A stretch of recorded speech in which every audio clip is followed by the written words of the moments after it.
addiction to mild substances. Martin and Lynette dated for less than a year, but during that time, he became part of Lynette's family. Her parents welcomed him with open arms, and he came and went from their home freely. However, love that blooms quickly also fades easily. Later, Martin admitted that Lynette was manipulative and accepted no disagreement from others. They had regular conflicts, which led to their breakup. It seemed like nothing special had happened, just two young people who didn't get along. But a few weeks after the breakup, everything changed when Lynette called Martin and told him she was pregnant. Initially, Martin doubted that the child was his, but Lynette insisted it was. A greater surprise came when Lynette was arrested for identity theft, cashing other people's checks, and several other minor scams. Her explanation was that she had committed these crimes out of desperation, as she had no other means of supporting her children. Despite her, Lynette faced the possibility of prison. To protect their first child from ending up in an orphanage, Martin chose to become the boy's legal guardian. He felt responsible for this child and wanted to provide as much support as possible. Martin was a thoughtful father who put his children's needs first. After Lynette's release from prison in 2005, he and Lynette came to a mutual agreement. Martin allowed the children to maintain contact with their mother, and during her imprisonment, he frequently took them to visit her for several hours. Martin made sure the kids had regular, extended visits with Lynette during her imprisonment. Martin has proven himself to be a thoughtful father. He took the children hiking and spent all his free time with them. Even after Lynette's release, life continued smoothly for the family. Martin and Lynette, who were once a couple, agreed on custody arrangements that allowed Lynette to have regular visits with their child. Lynette took custody of their older child. Meanwhile, she started dating a new man and soon became pregnant with her third child. She then officially published her relationship with the father of her unborn child. During this time, Martin had to leave Battle Creek and move to Kalamazoo.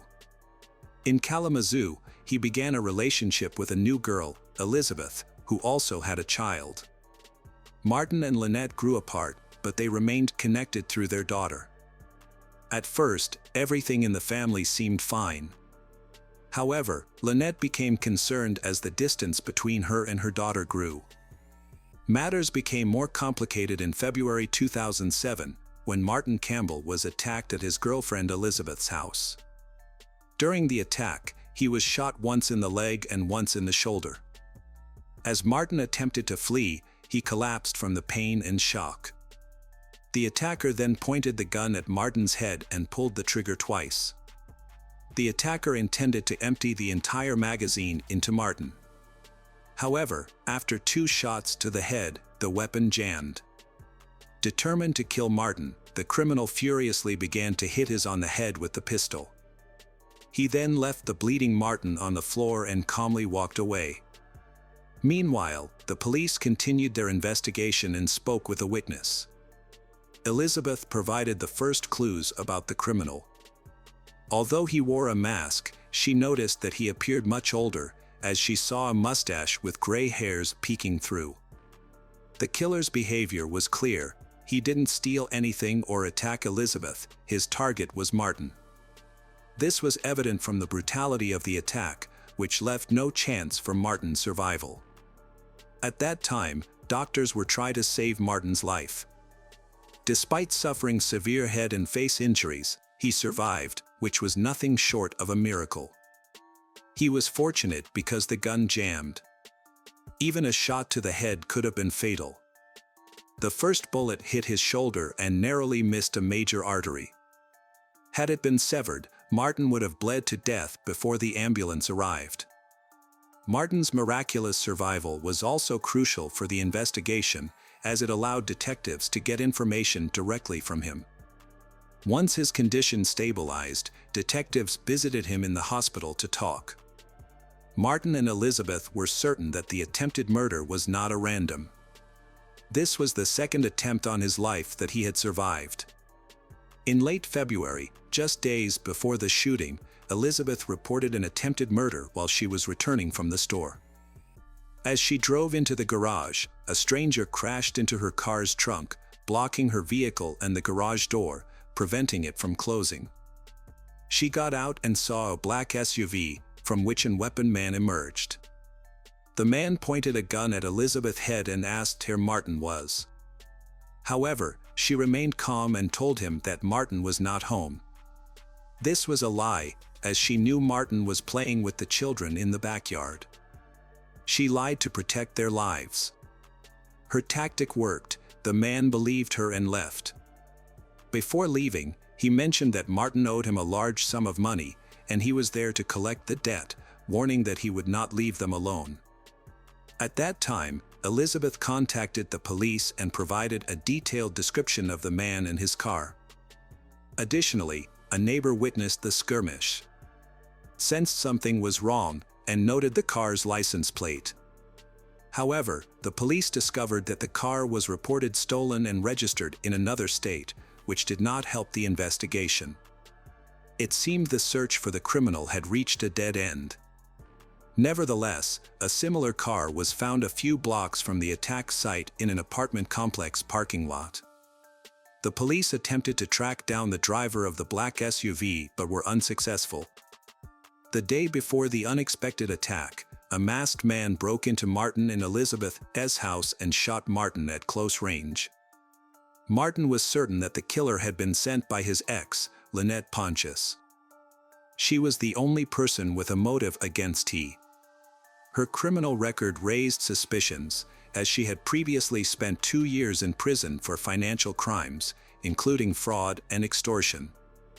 However, initially after her release, there were no issues, and Martin did not restrict her communication with their child. Lynette quickly begins to control things and she wants more. She sought to control the process of raising her children and would behave brutal when she was dissatisfied with something. This led to constant conflicts.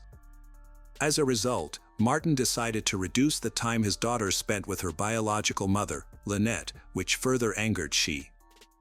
Finally, she went to court to dispute Martin's custody.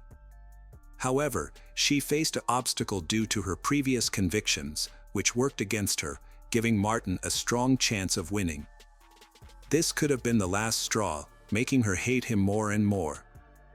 Investigators had several questions, particularly about why Lynette had resorted to such actions. Until now, no one had ever observed any aggressive behavior in Lynette. All her relatives and friends knew her as a kind and cheerful person. Additionally, it was clear that the attacker was an older man on both occasions, suggesting that Lynette might truly be innocent. To find answers, the detectives decided to directly contact the main suspect in organizing the assassination attempt. They were surprised to discover that Lynette had left her hometown the day after the shooting at the house Martin.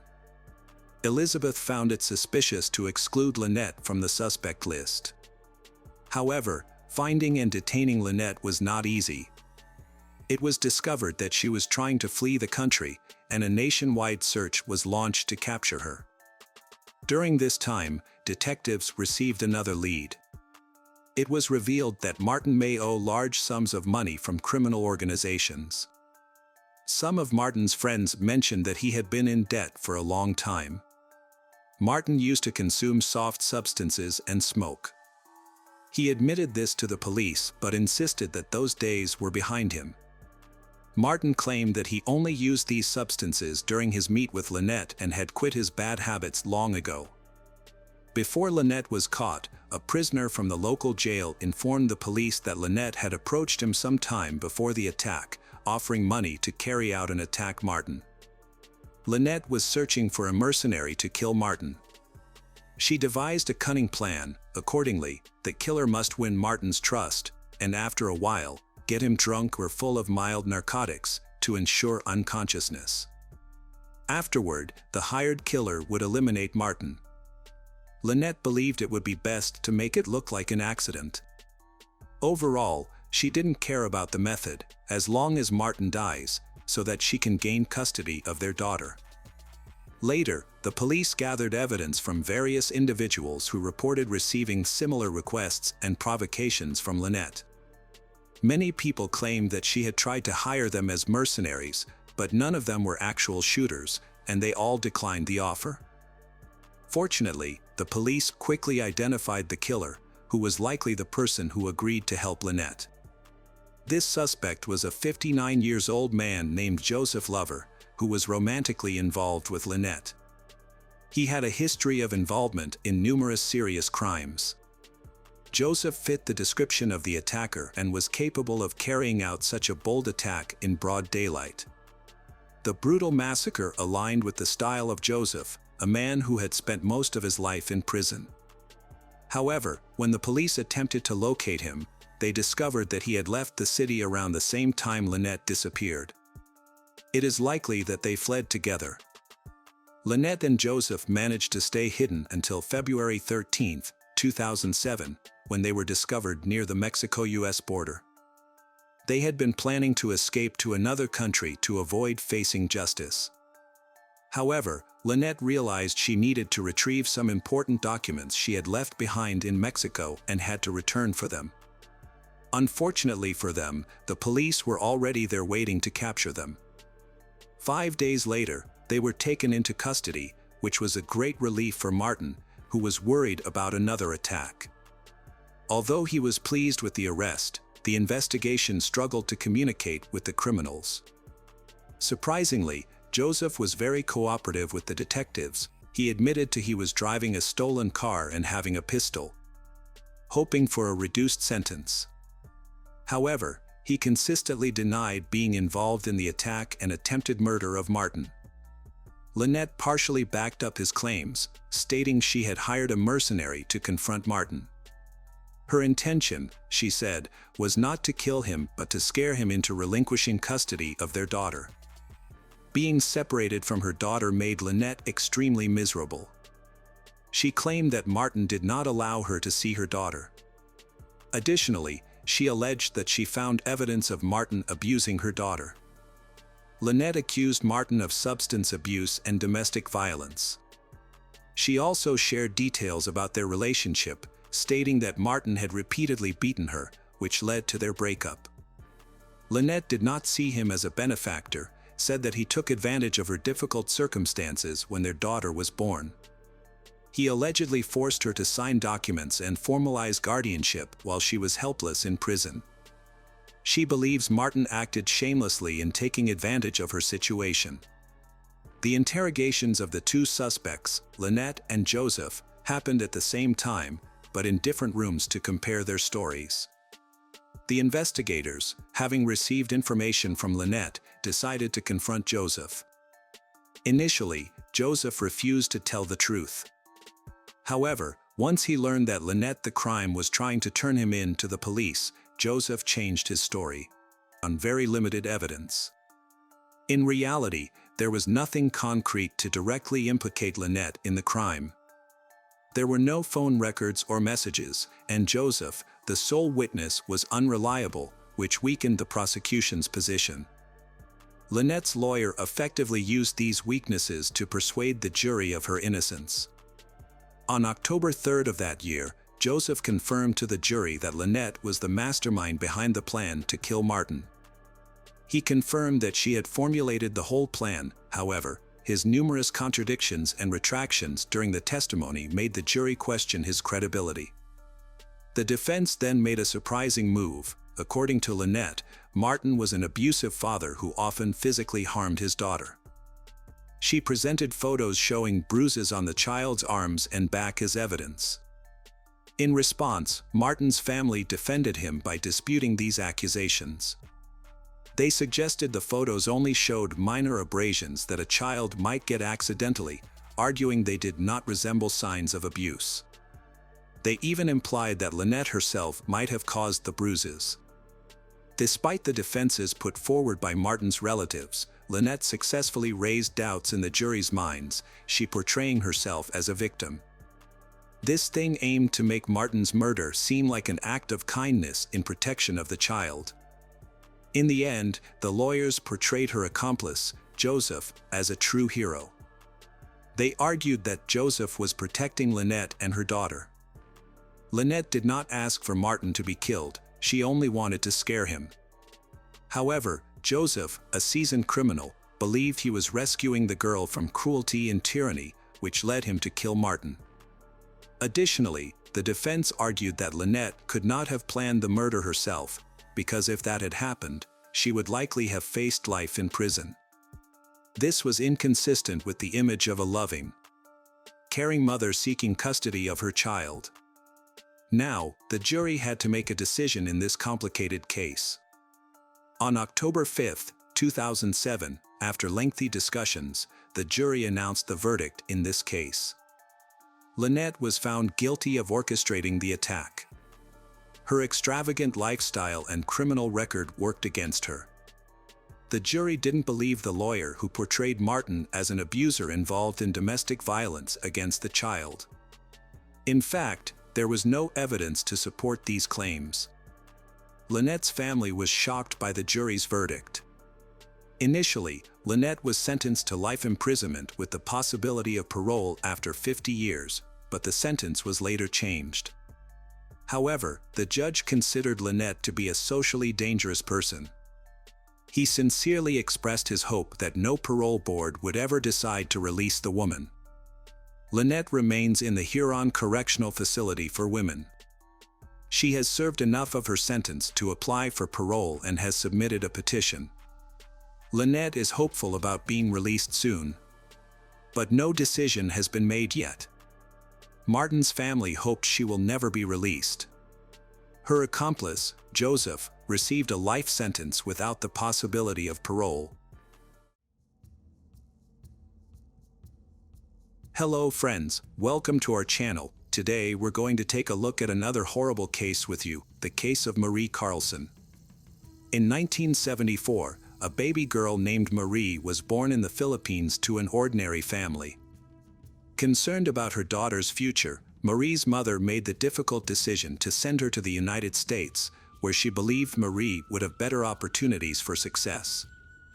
As a result, Marie was placed in a foster family with a military background, where she met a young girl named Esther, who was the same age as her. Two young girls quickly became close friends, unaware of a surprising fact that linked them together.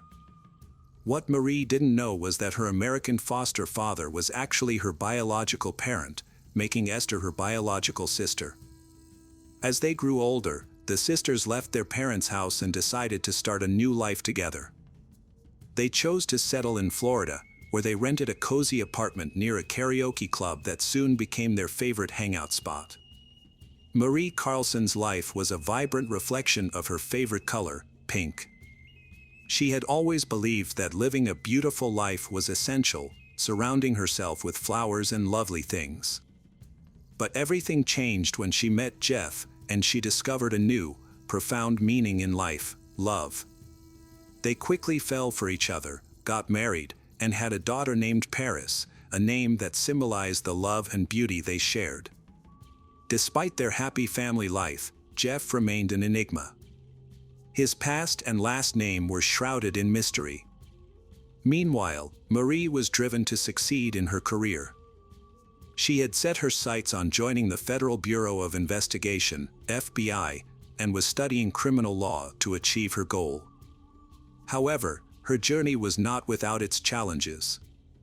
As she progressed in her career, the obstacles grew tougher, and despite her best efforts, Marie ultimately left the police service without realizing her dream. Marie's life took a devastating turn due to a mental health disorder that worsened over time. The trauma of being sexually abused as a child left her with deep emotional scars. As a result, her daily life became increasingly painful, and her relationship with her husband, Jeff, began to suffer. The love they once shared started to fade, and their marriage eventually ended in divorce. The divorce was a difficult but necessary decision, as both Marie and Jeff knew they needed to prioritize their daughter, Paris. They agreed that it would be best for Paris to live with Jeff, allowing her to escape the negativity that had been affecting their home. Despite the challenges, they completed the necessary paperwork amicably and with minimal drama. Throughout the long and difficult divorce process, Marie and Jeff remained dedicated to making decisions that would benefit and care for their daughter, Paris. They remained on good terms and continued to care for each other as friends. Marie was grateful for Jeff's support and made it a priority to spend quality time with Paris, never missing a birthday. Marie had faced many challenges, but she remained determined and refused to surrender. Despite her struggles, she never lost hope. One day, she discovered what had been missing in her life: faith. This newfound faith led her to the Emerald Coast Church, founded by the charismatic pastor James Flanders and his wife Tanya. From the moment she stepped into the church, Marie felt a sense of belonging. The warm and welcoming atmosphere, combined with Pastor James Flanders' sincere and heartfelt sermons, made her feel at home. Marie began the process of recovering and healing from her past experiences, working to make amends and move forward. The Flanders, known for their kindness and generosity, had created a sanctuary where people could find help and support. For Marie, the church became more than just a place of worship. It was a loving community that accepted her with open arms. As she surrounded herself with the church's loving atmosphere, Marie began to heal and grow. With each passing day, Marie felt a sense of freedom and joy that she had never known before. She was no longer the lost and broken person she once was. Instead, she was a strong and vibrant individual, filled with hope and happiness. As she looked out at the sunny Florida landscape, Marie's eyes shone with a newfound radiance, reflecting the beauty and joy that had blossomed in her soul. The church was more than just a building. It was a community of people who genuinely cared for one another. For Marie, this small community became a second family, filled with love, light, and faith. From the outside, the church appeared ordinary, but inside, it felt like a warm and welcoming home. The people gathered there were united by their shared faith, and time seemed to stand still as they came together. Marie, however, was hiding a secret. She was pregnant, and the weight of this secret was crushing her. She felt ashamed and fearful, and only a few close people knew the truth. In June 2021, at the age of 37, Marie gave birth to her second daughter, Grace. As the news spread through the quiet town, people began to wonder who the father of the child was. The truth was painful. The father was a man Marie had been dating briefly, but he had turned out to be abusive and hurtful. When Marie became pregnant, he disappeared without a word. Left alone and broken, Marie found solace in the church. The Flanders family and the local community showed Marie and her newborn daughter overwhelming kindness and acceptance. They provided a safe and nurturing environment, filling a vital need in Marie's life by becoming like a substitute family. Through their selfless support, Marie was able to find the courage, optimism, and start the healing process from the trauma of her past. Marie had been feeling trapped in her life, and just 3 months after giving birth to her daughter, she made a shocking decision that left everyone stunned. She posted a mysterious message on social media announcing that she was leaving, not just her city, but also her family and friends behind. Marie had been secretly planning her escape, careful not to reveal her intentions to anyone, fearing they would try to talk her out of it. She only hinted at her dreams and expressed her love for her loved ones, making it clear that she was leaving for good. Her departure left many questions unanswered. Where was she going? What path would she take? And would she achieve her dreams? Marie's loved ones were devastated, worried sick about her safety and unsure of what to do next. The uncertainty surrounding her disappearance only added to their anxiety. Jeff, Marie's ex-husband, was particularly frantic and decided to contact the police to help find her. As the days passed, the worry and fear for Marie's fate only intensified. Marie's sudden disappearance from Fort Walton Beach had barely stopped making headlines when a disturbing revelation emerged. She had left behind her 3-month-old daughter. This news sparked immediate concern from Marie's sister, Esther, who knew her siblings' devotion to her children. "This is out of character for her," Esther said, her voice shaking. "She's always been extremely protective of her kids." Those who knew Marie were shocked by her disappearance. As a mother, she had always been exemplary, particularly with her 7-year-old daughter, Paris. Marie's ex-husband, Jeff, was especially stunned when he learned that she had stopped visiting Paris, as they had been inseparable. Now, at 37, Marie had vanished without a trace. While she had the right to start anew, the police couldn't ignore the fact that she had left her young child behind. The police analyzed Marie's recent messages and discovered a peculiar aspect: her writing style had changed significantly from before. This led them to suspect that she might be under duress or that the messages were fabricated. An investigation was launched, which soon impacted Marie's personal life. Questions arose about the identity of her daughter Grace's father and the nature of their relationship with Marie. However, even Marie's sister Esther was unable to confirm or deny these suspicions. The police were faced with a complex web of secrets surrounding Marie's disappearance, including the mysterious messages and the uncertainty about Grace's father. In an effort to clarify the situation, the police spoke with Tanya and James Flanders. They revealed that Marie had a history of disappearing temporarily without explanation. The Flanders also shared that Marie had been diagnosed with bipolar disorder, which could have contributed to her erratic behavior. A few weeks before she vanished, Marie experienced a severe episode of depression. She began taking medication but was forced to stop due to her pregnancy. Feeling extremely unwell, Marie asked the Flanders family to care for her daughter while she rested. After lunch, Marie lay down to rest, and Tanya and Grace went out shopping.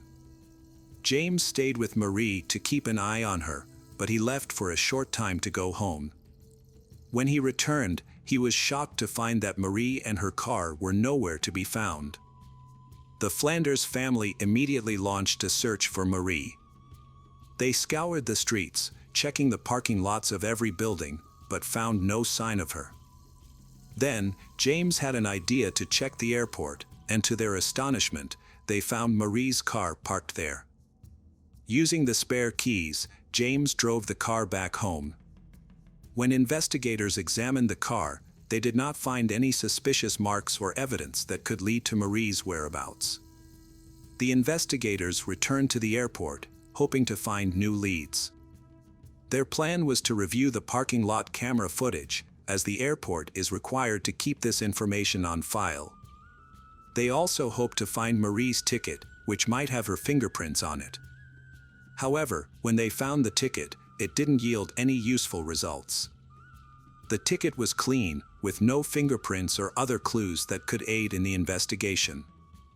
A search of Marie's car also turned up nothing, and the parking ticket didn't contain any fingerprints.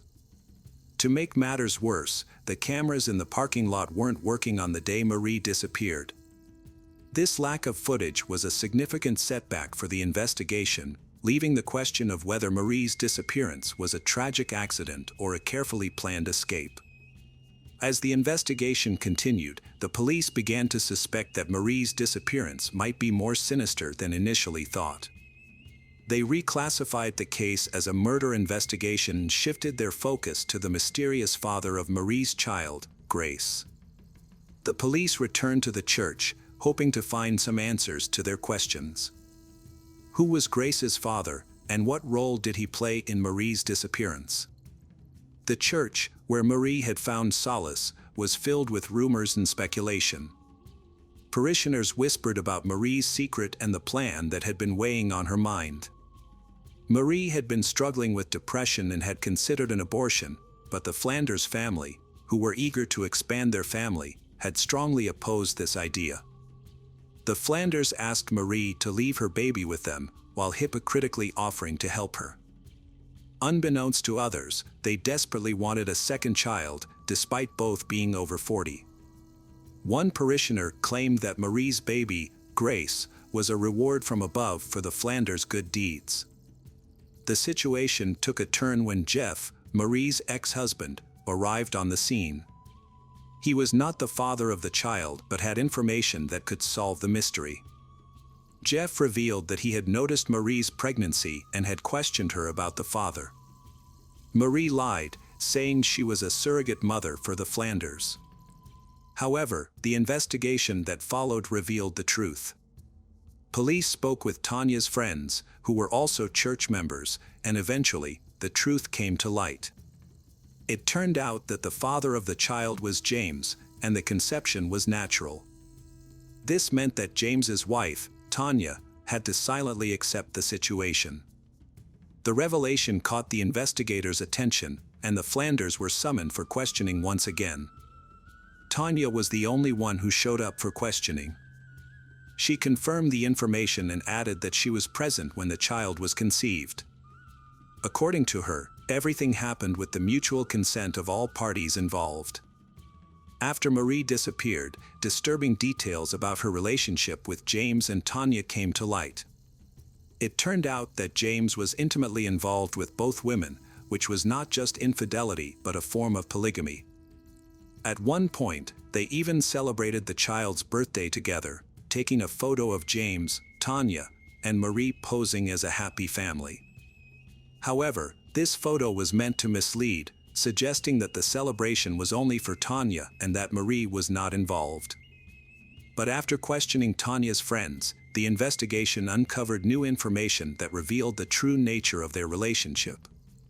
Although Tanya claimed that Marie was initially happy with the arrangement, it became clear that this was no longer the case at some point. Marie's feelings for her daughter Grace were stirred after she was born, and she became hesitant to give her up to Tanya. According to friends, Marie's reservations fueled her jealousy of Tanya, sparking suspicion that Marie might not want to surrender her child to her rival and planned to steal James away from her. These rumors swiftly elevated Tanya to the top of the suspect list. Following Marie's disappearance, all Tanya's problems would essentially dissolve, granting her the opportunity to raise Grace solo and retain her status as James's beloved wife. However, 2 months had passed since Marie vanished, yet no leads emerged. Investigators diligently attempted to unravel the mysteries surrounding Marie's disappearance using available tools, including GPS data. Despite its limitations in 2011, investigators focused on analyzing phone records and message logs to gather more information. The records revealed that Marie had accompanied James to the airport, but Tanya was absent. This development coincided with the unexpected visit of Jason, a young priest who often represented James and ultimately chose to share information with investigators. Jason shared with others a conversation he had unintentionally overheard after Marie vanished. James expressed his distress and concern, stating that he would have to leave the country due to Marie's disappearance, but he couldn't disclose the details. He only mentioned that something terrible had occurred during Marie's severe depression. Prior to her disappearance, James had stayed with Marie at a clinic for a few days, while Jason temporarily took his place. Meanwhile, rumors about polygamy began circulating among the church parishioners, which shocked Jason when he discovered them. Upon James' return from the hospital, Jason decided to discuss the matter with him. Jason asked James about his relationship with Marie. James was honest and admitted to having a romantic relationship with both Marie and his wife. He revealed that he and Marie had a heated argument before her disappearance, which escalated into a physical fight. However, James insisted that Marie was alive and well at the time of her disappearance. Following their conversation, James decided to resign as pastor and soon left the city with his family, including Tanya and Grace, to move to Arizona. Shortly before their departure, Marie's family had contacted the Flanders family to collect some of Marie's belongings. As a result, investigators obtained Marie's phone, which may have contained crucial information.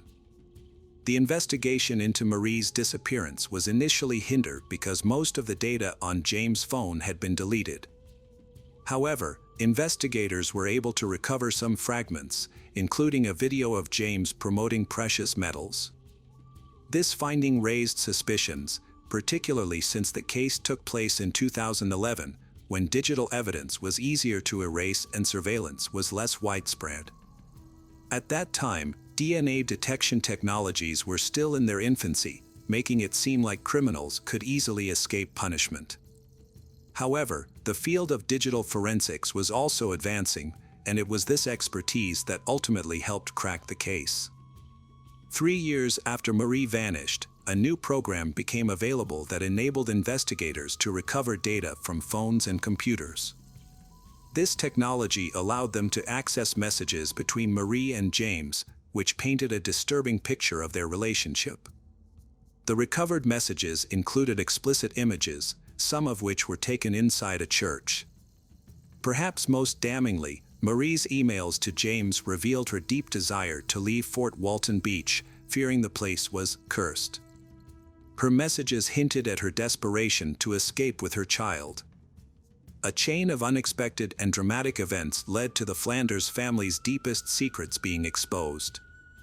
Flanders said, "When someone spreads rumors or harms me, I want them to cease to exist." Given James' situation, shrouded in darkness and fear, it's possible he fulfilled this ominous promise. Despite the lack of Marie's body, there was sufficient evidence to issue an arrest warrant for James on charges of second-degree murder. However, the prosecutor faced a significant challenge, convincing the jury of James' guilt without the victim's body. James and his lawyer were in a desperate situation with an uncertain future ahead, so they made a drastic decision as a last resort to try and turn things around. If James revealed Marie's body's location, he would be charged with manslaughter, a crime with a more moderate sentence. After years of anguish, Marie's family agreed to this deal. James's words revealed a disturbing truth. He and Marie had a tumultuous relationship, frequently arguing about her struggles with depression. During one heated argument, Marie physically lashed out at James, and in an attempt to calm her down, he inadvertently knocked her to the ground. Tragically, she lost her life. In the aftermath, James was overcome with guilt and regret. He had unknowingly contributed to Marie's death, and his attempts to revive her were unsuccessful. The investigators eventually discovered Marie's body in the yard of James's house, buried 5 feet underground and wrapped in a blanket. The discovery was a shock to everyone involved, as they had been searching for her for years. The consequences of James's actions were severe. He was convicted of manslaughter and sentenced to 15 years in prison, with the possibility of parole after 11 years. His wife, Tanya, claimed to have been unaware of James's crime and was deeply shocked by the news of Marie's death. Marie's body was discovered after a delay, which hindered experts from determining the cause of her death. This delayed discovery may have impacted the direction of the investigation. 5 years later, Marie's family and friends were finally able to lay her to rest and find closure at her funeral. Her sister Esther might have even sung a final song in her honor. Hello friends, welcome to our channel. Today we're going to take a look at another horrible case with you. The case of Alice Adams and Tibor Vass. Alice Adams and Tibor Vass were colleagues at the Radisson Blu Edwardian Heathrow Hotel. Living just 6 miles from the hotel, Alice had joined the team 3 weeks prior and quickly formed friendships with her co-workers, particularly Tibor.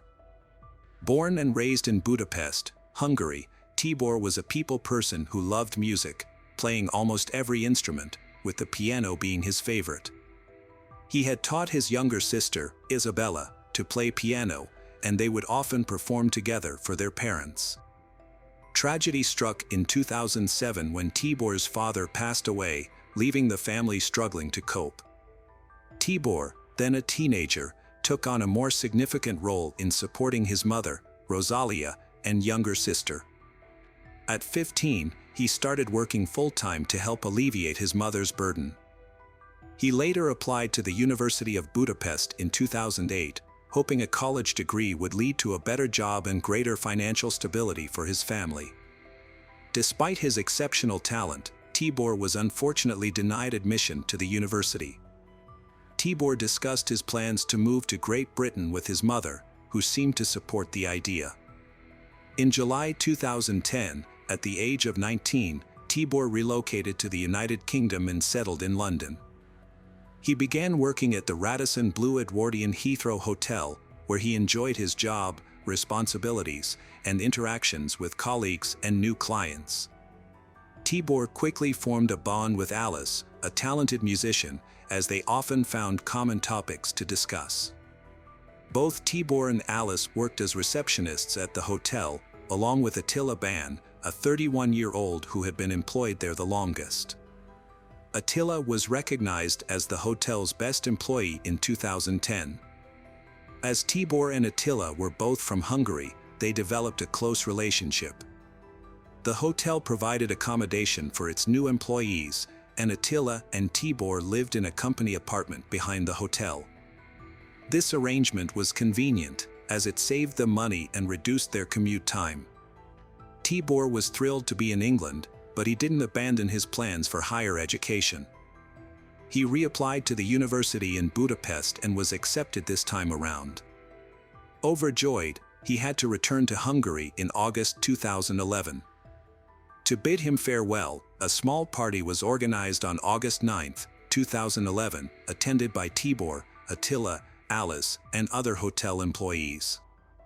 The next day, the trio was scheduled to work, but none of them showed up. Their colleagues raised the alarm when they failed to report for work at 7 a.m., and the police were notified at 7:53 a.m. Upon arriving at the house, the police found the door unlocked and the interior quiet. When an officer opened the door, he was met with a disturbing scene. Alice lay on the living room floor, her face covered by a pillow, with 22 stab wounds on her body, as later confirmed by the medical examiners. In the bedroom, Tibor's naked body was found on the bed, having died from 2 stab wounds to the heart. Attila, however, was nowhere to be found. The police surrounded the house to secure the area, and investigators and forensic experts started their investigation. As they examined the crime scene, they discovered that the bed where Tibor's body was found was not where he was actually killed. The bed was too tidy, indicating that Tibor had met his fate elsewhere. It appeared that the perpetrator had initially wounded him, removed his clothes, cleaned his body, and then placed him on the bed. Upon further inspection, the apartment was found to contain empty alcohol bottles and illicit substances, suggesting that they had been used during a party. Police officers thoroughly searched the house, the surrounding area, and the attic for Attila Ban, but he was nowhere to be found.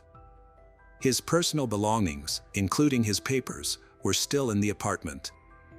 As a result, Attila became the prime suspect in the investigation. While forensic experts continued to analyze the crime scene, investigators began questioning Attila's co-workers at the hotel. The staff reported that Attila had taken a particular interest in Tibor, a new employee from the same country, immediately showing him around and helping him settle in. Attila even went so far as to adjust his work schedule to match Tibor's. Tibor was a young and attractive man who attracted a lot of female attention. However, investigators discovered that Attila had romantic feelings for Tibor, which he openly expressed.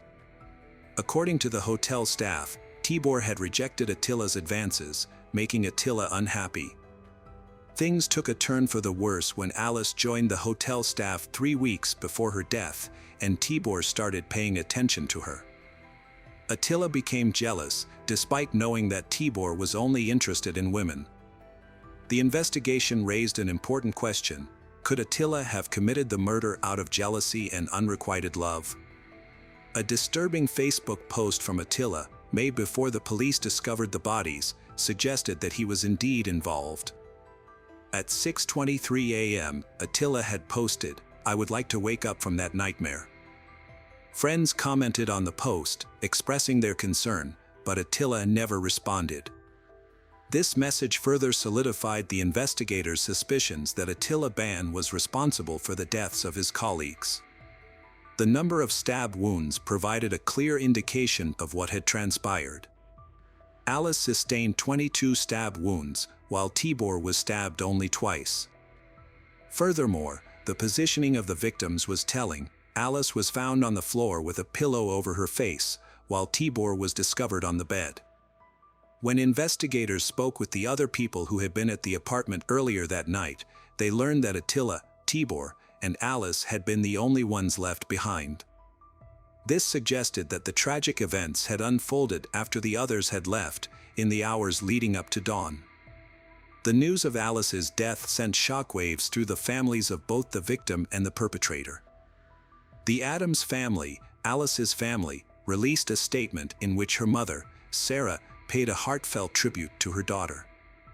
She expressed her overwhelming grief, saying, "My heart is shattered into a million pieces. I will carry this sadness with me for the rest of my life. I deeply miss my beloved Alice and would do anything to have one more chance to hug her tightly and see her bright smile. The loss of my child has awakened intense emotions within our family, sorrow, anger, and a sense of devastation that we can hardly bear. As a mother, I feel that I failed to protect my child, and that realization is something I must confront every day. Not knowing exactly what happened to Alice on the night of her murder is a constant torment. I would rather face the harsh truth than be left to imagine the sequence of events that led to her death. Alice was an extraordinary and unique individual who brought so much love, joy, passion, and kindness into the lives of everyone she touched. Her loss is a tragedy that cannot be put into words. Meanwhile, police were searching for Attila Ban, but he seemed to have disappeared without a trace. When they attempted to track his phone, they found that it was transmitting signals from the same area as the hotel, which was unusual. It was later revealed that Attila was actually much closer than anyone had suspected. After spending 2 days examining the crime scene, the investigative team left the house, only to have the forensic team return later to conduct additional tests. Upon re-entering the house, they found that the door they had left unlocked was now locked from the inside. Inside the room, they discovered Attila Ban lying on the bed, intoxicated and wounded after attempting to harm himself with scissors and a knife. The investigators questioned Attila, but he responded bizarrely, using gestures to convey his thoughts. He was then taken to the hospital for medical attention. Unbeknownst to the investigators, Attila had created a hiding space within the sofa bed where Tibor Vasa's body was found. To create this makeshift hiding spot, he had made a slit in the bed's base, grabbed a phone, several bottles of water, and climbed inside. Throughout the investigation, Attila had been secretly watching and listening to the police through the holes he had made. Attila Ban was arrested at the hospital as the main suspect in the crime. His trial began on July 9, 2012, and during the proceedings, details of the heinous crime were revealed. The party had escalated out of control after Tibor, Alice, and Attila were left alone in the apartment. Prosecutors confirmed that there was a consensual physical encounter between the three, with DNA evidence found on Miss Adams' body. The evening took a devastating turn. Attila claimed to have no memory of the events that followed, only recalling waking up the next morning to find Alice and Tibor lifeless. Overcome with guilt and remorse, he considered taking his own life but was too afraid to do so alone. The court learned that Attila had been consumed by jealousy towards Tibor, particularly after a team-building event where he had thrown a tantrum because Tibor was in a photograph and he was not. The situation worsened when Attila discovered that Tibor had been accepted into a university program in Hungary and would be leaving the UK soon. The final trigger was likely witnessing Tibor and Alice kissing, which sent Attila into a fit of rage, ultimately leading him to take the lives of his two friends. Prosecutor Richard Whittam revealed in court that Attila Ban was discovered naked on a single bed, with injuries to his wrists, forearm, and neck. It was later found that he had been hiding in the base of a double bed. Remarkably, he had managed to conceal himself and remain undetected throughout the entire investigation, including the pathologist's examination, the removal of the bodies, and the crime scene examiner's investigation. When questioned about the oversight, Detective Inspector John Finch defended the police, stating that it would be impractical and potentially damaging to lift up every bed in search of people. He explained that this could result in the loss of crucial forensic evidence and was not a standard procedure in such cases. Rosalia, the mother of Tibor Vass, paid a heartfelt tribute to her son, remembering him as a friendly, outgoing, and talented young man. She recalled his childhood interests in music, arts, and sports, as well as his passion for photography, which led him to invest in a professional camera with his first paycheck. According to Rosalia, Tibor had many friends in both Hungary and the UK who appreciated his kind and supportive nature. She said that, on August 11th, I received devastating news. My 20-year-old son, Tibor, and his friend Alice had been murdered. The killer was a shocking revelation, Tibor's own friend, who I had trusted to look out for my son. This friend had personally promised to keep Tibor safe, which made the news even more difficult to accept. Days before the murder, I had taken comfort in knowing that Tibor had found a mature and intelligent friend in London. Now, I was consumed by grief and struggled to comprehend the tragedy. The subsequent police investigation and trial only added to my suffering, forcing me to relive the horrors of that fateful night. The pain and loss my family experiences will stay with us for the rest of our lives.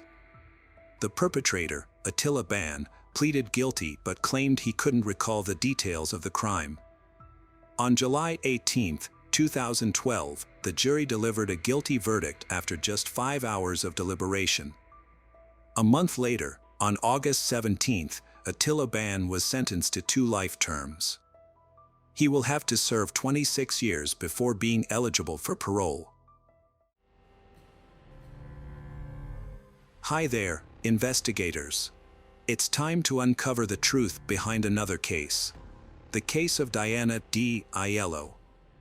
Diana Aiello was born in 1959 in Tustin, a suburb of Los Angeles. Her father was in the military, and her mother worked at a local garment factory. At the age of 19, Diana met Kevin Green. When Diana was harassed by several men at a bar, Kevin intervened and chased the men away. In gratitude, Diana bought Kevin a drink. They went on a date a few days later, and their relationship quickly progressed. Kevin was in the process of divorcing his first wife. Kevin and Diana moved in together for a while, and Diana became pregnant. After Kevin's divorce was finalized, they got married. While waiting for their daughter to be born, they rented an apartment in Tustin. Kevin worked as a helicopter mechanic at a nearby Marine Corps base, while Diana stayed home to prepare for the baby's arrival, having previously worked with her mother in a garment factory. By late September 1979, Diana was nearly 9 months pregnant. On the evening of September 30th, Kevin and Diana got into an argument after watching a movie together. The impending birth of their daughter had put a strain on their relationship. To calm down and avoid escalating the situation, Kevin decided to drive to a nearby restaurant. About 40 minutes after the incident, Kevin called the local police department to report that his wife, Diana, had been shot and needed immediate medical attention. Police arrived on the scene shortly after receiving the call. When they entered the apartment, they found Diana lying on the bed, covered in blood, with a head wound that appeared to be a gunshot wound. However, upon closer examination, paramedics later determined that the wound was actually caused by blunt force trauma. When the police checked on Diana, found her alive and provided first aid until the ambulance arrived, they asked Kevin to leave the room. After the paramedics took over, they carefully transported Diana to the hospital. Meanwhile, the police asked Kevin to stay behind to give a statement. He told police that he and his wife had been arguing, so he decided to leave the apartment to calm down and buy some burgers at a fast food restaurant. In his haste, he realized he had left his keys inside, but chose not to go back to get them. Instead, he locked the door and went to his car. As Kevin drove away from the apartment complex, he noticed a truck with its back door open and an African-American man walking back and forth toward the truck. It was late, around 2 a.m. He drove to the fast food restaurant he frequented, but it was busy, so he went to another location a few miles away. After buying a burger, he drove home, which took 40 minutes.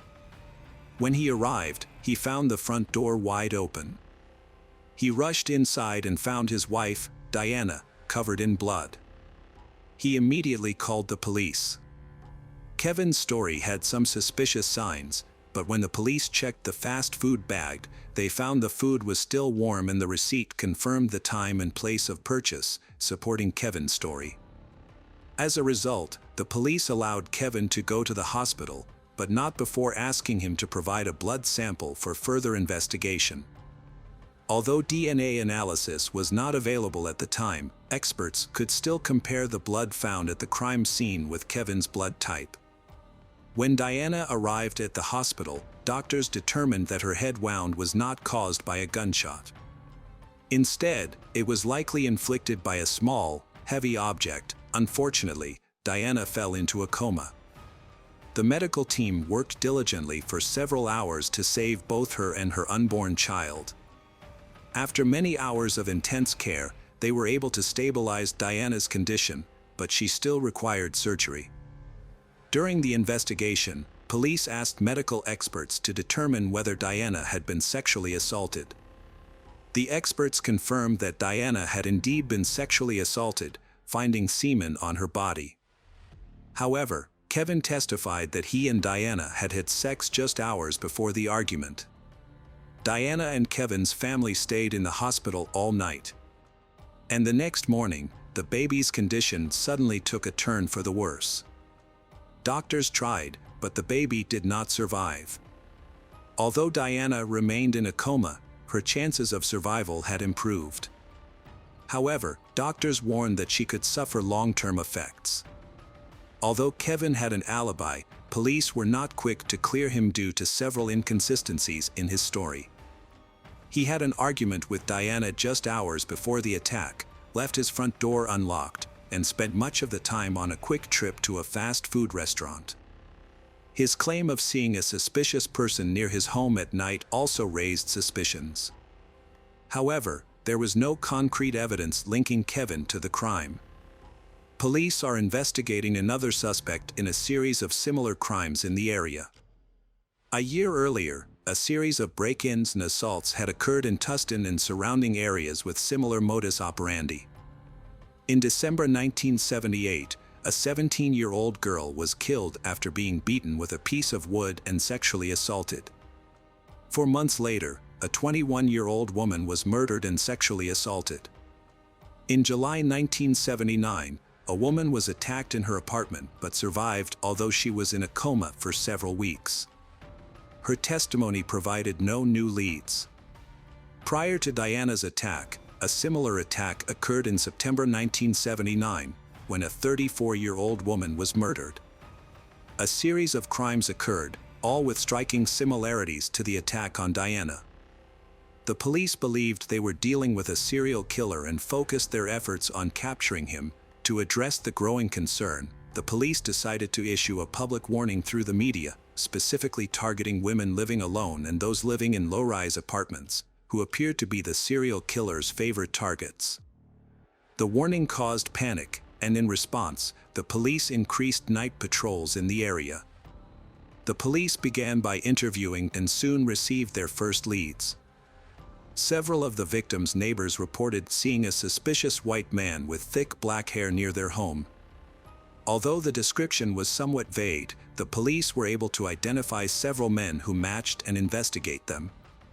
Unfortunately, these leads did not lead to any cases. A week after Diana was attacked, her doctors informed her loved ones that she had finally regained consciousness. However, there was a serious concern: Diana was unable to speak or remember anything.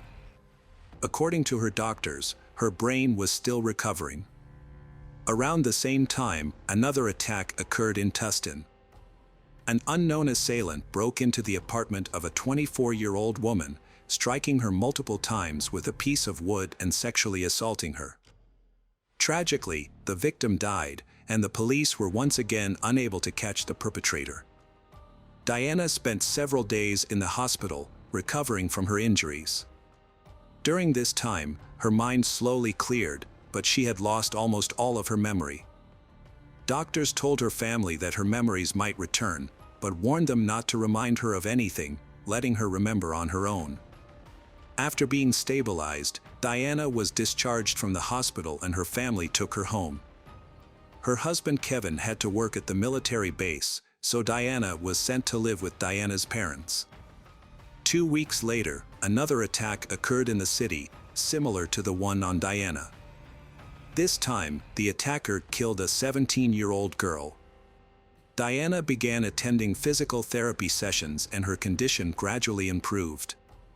Although she still could not speak or remember the attack, a breakthrough occurred 6 weeks later during a therapy session. The doctor asked Diana if she could remember who attacked her. To the doctor's surprise, Diana suddenly pointed to her wedding ring. The doctor shared this information with Diana's mother when she came to pick her up. Diana's mother asked her daughter if her husband, Kevin, was the one who attacked her, and Diana nodded. Diana's mother immediately took her to the police station to speak with the chief. After asking Diana a few more questions, the police confirmed that she remembered her attacker and identified him as her husband, Kevin. This new information dramatically changed the course of the investigation. Police suspected that Diana's attack was related to a series of similar incidents in the area, committed by a serial offender.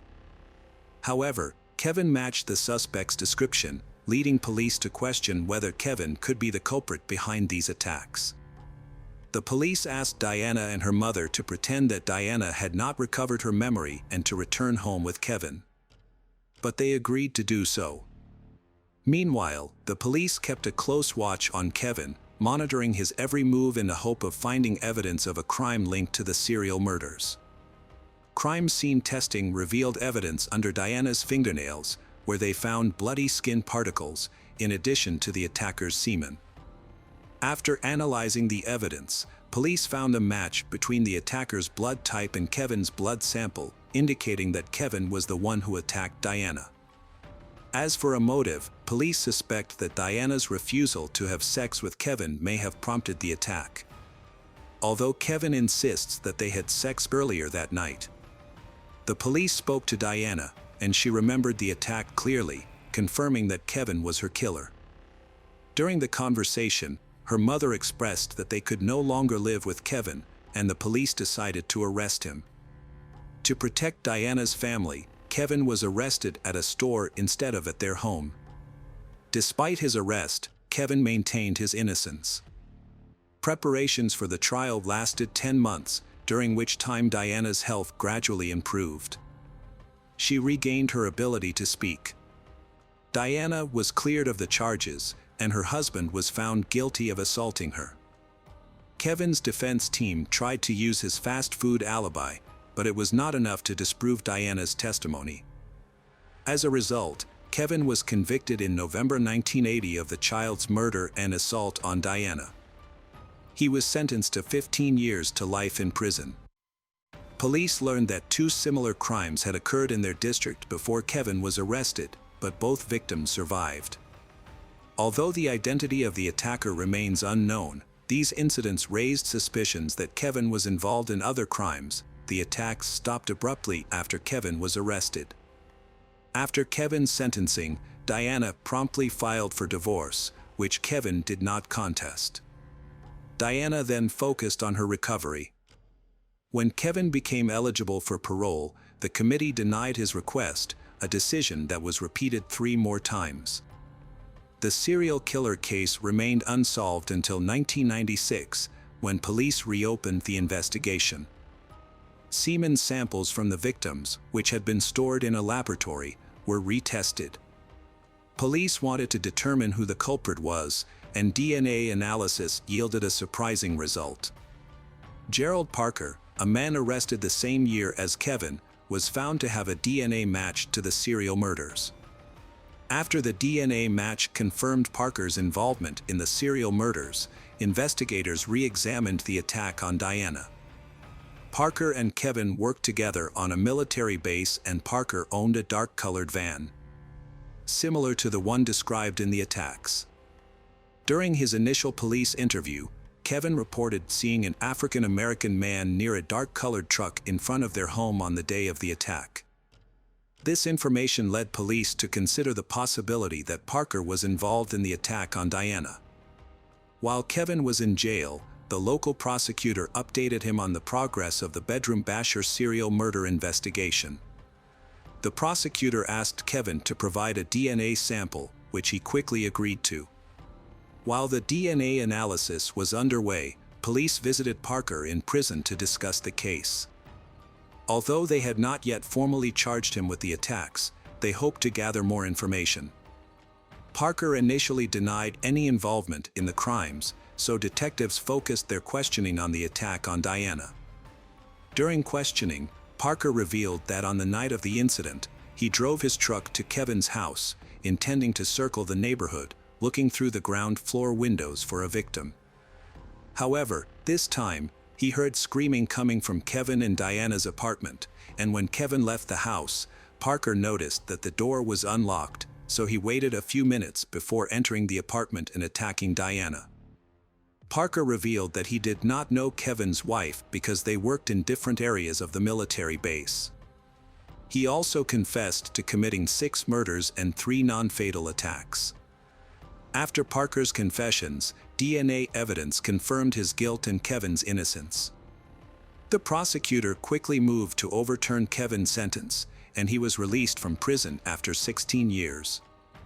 The case has caused widespread outrage, not only because an innocent man spent nearly half his life in prison, but also because it took so long for police to identify the real killer. When Kevin was released, the state of California paid him $10,000 in compensation, a relatively small amount. Years later, he received an additional $100 for each day he spent in prison, totaling $620,000. Despite Kevin's exoneration, his wife Diana initially refused to believe he was innocent. She had previously claimed that Kevin was her only attacker. However, after DNA evidence from her body matched Parker's, she changed her story. Diana reported that Kevin attacked her before leaving the apartment, and then Parker entered and attacked her as well. However, Parker said that when he entered the house, Diana was lying on the bed without any injuries or signs of distress. He also admitted to hitting her on the head. Diana's family proposed an alternative theory, suggesting that Kevin might have conspired with Parker to commit the crime, which would explain why Kevin left the house that night, leaving the door open. However, Parker denied knowing Kevin, pointing out that the military base was large and many people didn't know each other personally. Parker denied knowing Kevin. Kevin also denied any involvement with Parker, insisting that he would never harm Diana or their unborn daughter. He explained that he left the door open because he didn't want to go back to get the keys after their argument. And he still blames himself for that decision. As for Parker, he was sentenced to death in 1999, but this sentence has yet to be carried out. After years of waiting on death row, California imposed a moratorium on executions, and as a result, Parker remains incarcerated to this day. Welcome back, detectives. Let's dive into another horrible case. The case of Cassie Farrington. Cassie was born on December 22, 1990, in Virginia. She was the second of 4 children to Chuck and Darlene Brooks. Cassie excelled academically and was an active student, she becoming a member of the National Honor Society and participating in sports. Her initial goal was to pursue a career in medicine. However, when Cassie turned 16, her life drastically changed. She became pregnant, which led her to change her future goals and plans. Several major changes in Cassie's life occurred in the next month. Cassie graduated from high school, gave birth to a baby, married Bradley Farrington, and moved out of her parents' house, all within a brief period, just 1 month. Several years later, she had another child. But over time, her family relationship began to deteriorate. Ultimately, the marriage ended in divorce. Despite this, she persevered, raising her 2 young children in Silver City, a small town with a population of about 10,000. At 22 years old, she worked as a nurse at the local hospital and rented a place from a coworker. As she turned 23, Cassie entered into a new relationship with a man named David Barry. He bonded quickly with her children, and she felt grateful for the way things were going good. Rather than rushing into things, they focused on building a life as a family unit. Cassie confided in her loved ones and co-workers that David had brought happiness to both her and her children, and she was hopeful that this new relationship would bring her the peace and happiness she had been missing after her previous failed marriage. On March 24, 2014, Cassie phoned her parents after finishing her night shift at the Silver City Hospital. They chatted for a few minutes, during which she shared her plan to drive home, pick up her children, and take them to school. Afterward, she intended to return home and rest for a couple of hours before picking her children up from school later that day. School staff called Cassie's parents when they couldn't reach her. Her children had finished their classes, but Cassie hadn't shown up to pick them up. Cassie's mother tried calling her, but there was no answer. Thinking Cassie might have overslept after a night shift, her mother asked Cheryl, her landlord, to check if Cassie was home and if she was okay. Cheryl went to the house and knocked on the door, but no one answered. She then walked around the house and peered through the back door window, noticing water pouring from the bathroom into the kitchen. She knocked harder on the door and shouted Cassie's name, but still got no response. With her own key, Cheryl unlocked the door and entered the house.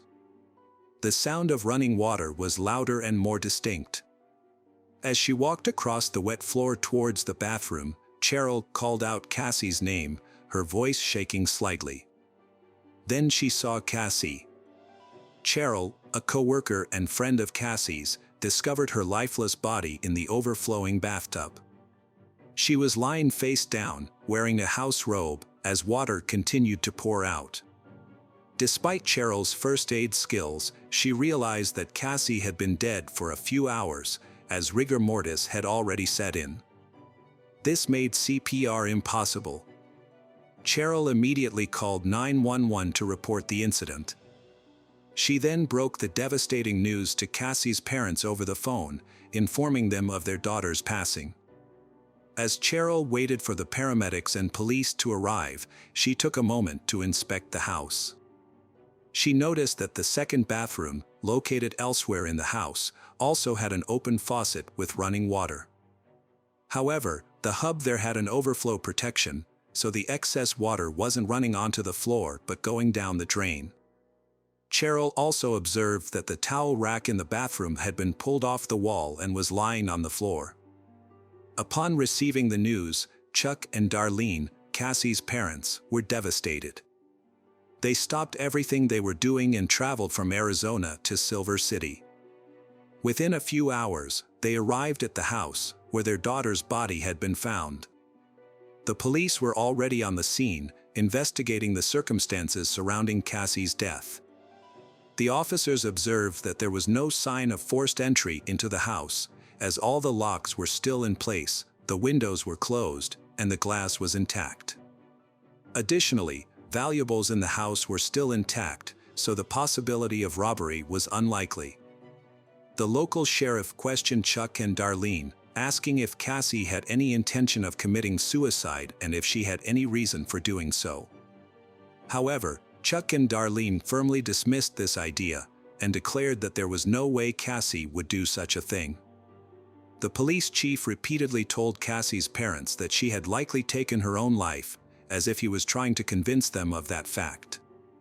However, Cassie's parents found the police investigation to be rushed and confusing. Normally, the scene of the case is thoroughly examined and investigated, a process that can take several days. In Cassie's case, the police left the scene just a few hours after her body was found, and they informed Cheryl that she was allowed to enter and use the house. This worries Cassie's parents, and they decide to investigate the house themselves. After finding water still in the bathtub, they emptied it and discovered black streaks on the sides of the tub that resembled the marks left by rubber-soled shoes. They also found Cassie's glasses, hair band, and a coat hanger in various places on the floor. Cassie's parents were even more suspicious when the police didn't take the time to search the house for fingerprints.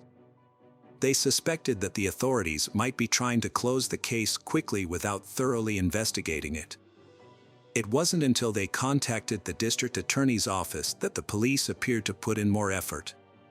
However, they were still unable to close the case due to the findings of the medical examiner. The autopsy report showed that Cassie had several bruises on her body, particularly around her neck. The examiner concluded that her death was a homicide. However, the investigation had difficulty by the property owner having cleaned up and made some repairs after the incident. This meant that the original crime scene had been disturbed, which could impact the investigation's progress. Cassie's parents were met with silence from the police as the months went by. The police did investigate David Berry, a man Cassie had been seen before her death, but he was quickly ruled out as a suspect due to a solid alibi. However, as time passed, Cassie's parents grew increasingly frustrated with the local police, feeling they were not doing enough to solve the case. Their concerns led Chuck and Darlene to request a meeting with the chief district attorney to voice their dissatisfaction with the handling of the investigation, specifically with Detective Jose Sanchez. After reviewing the case file, the district attorney agreed with the parents, finding that Jose had made numerous errors. As a result, Jose was removed from the case and a more experienced detective took over. From the start, Cassie's family and friends suspected her ex-husband, Bradley Farrington, was responsible for her death. At the time of Cassie's passing, Cassie and Bradley was entangled in a heated custody battle over their children. And Bradley stood to gain the most from Cassie's death because he will win custody of the child. Bradley Farrington is a former Silver City police officer who had just retired a few months before Cassie's death, and his good relationship with investigators kept him from being considered a suspect.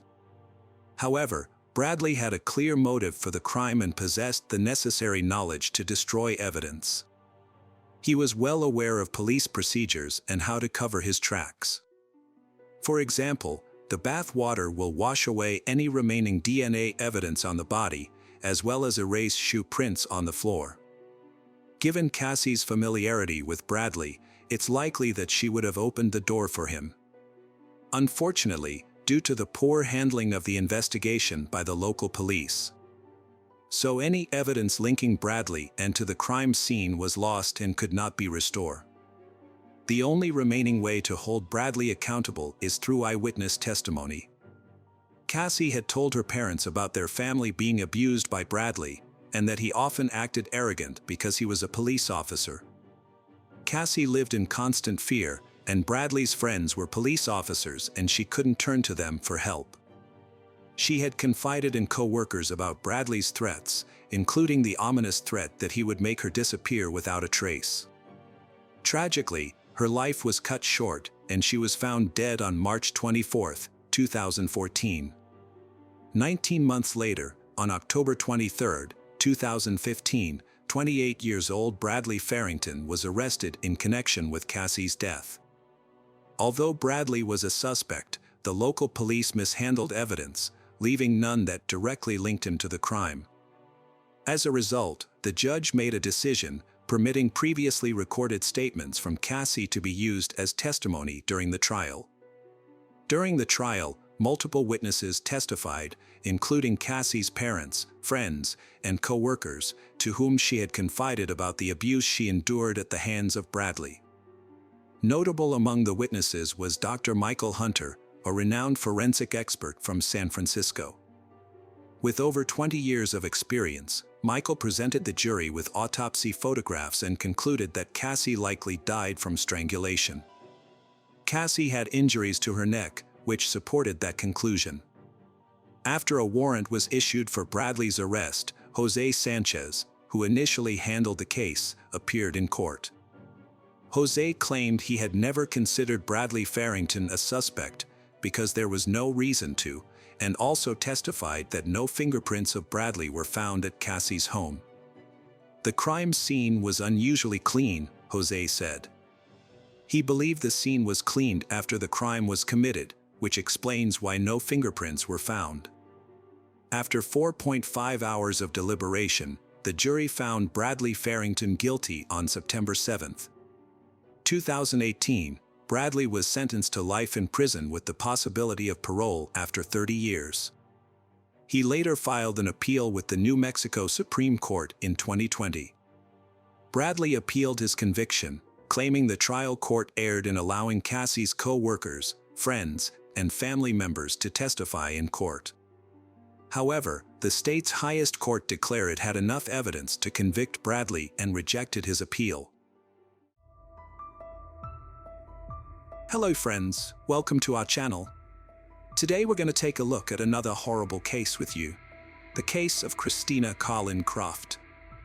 Christina Rose Carlin Croft was born on November 11, 1983, in a coastal town in southern New Jersey, to Stuart Croft and Deanne Carlin. She had a natural flair for being in front of the camera, which would eventually shape her career path. After graduating from high school in Linwood in 2000, Christina worked as a waitress in southern New Jersey and later at the Borgata Hotel Casino and Spa in Atlantic City for several years. However, her ultimate dream was to become a model, and her determination paid off. She eventually found success in the modeling industry.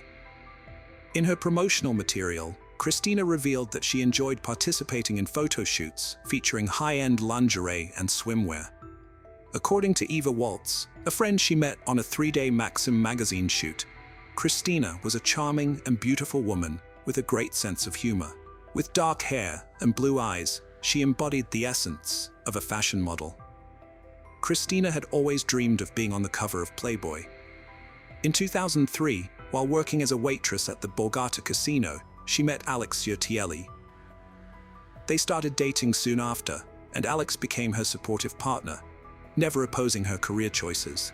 After a long-term relationship, they got engaged. The couple stayed together until Christina's death. Christina achieved her goal of becoming Cybergirl of the Month for May 2009 and was invited to the Playboy Mansion. She attended parties at the mansion, gaining entry into the glamorous world.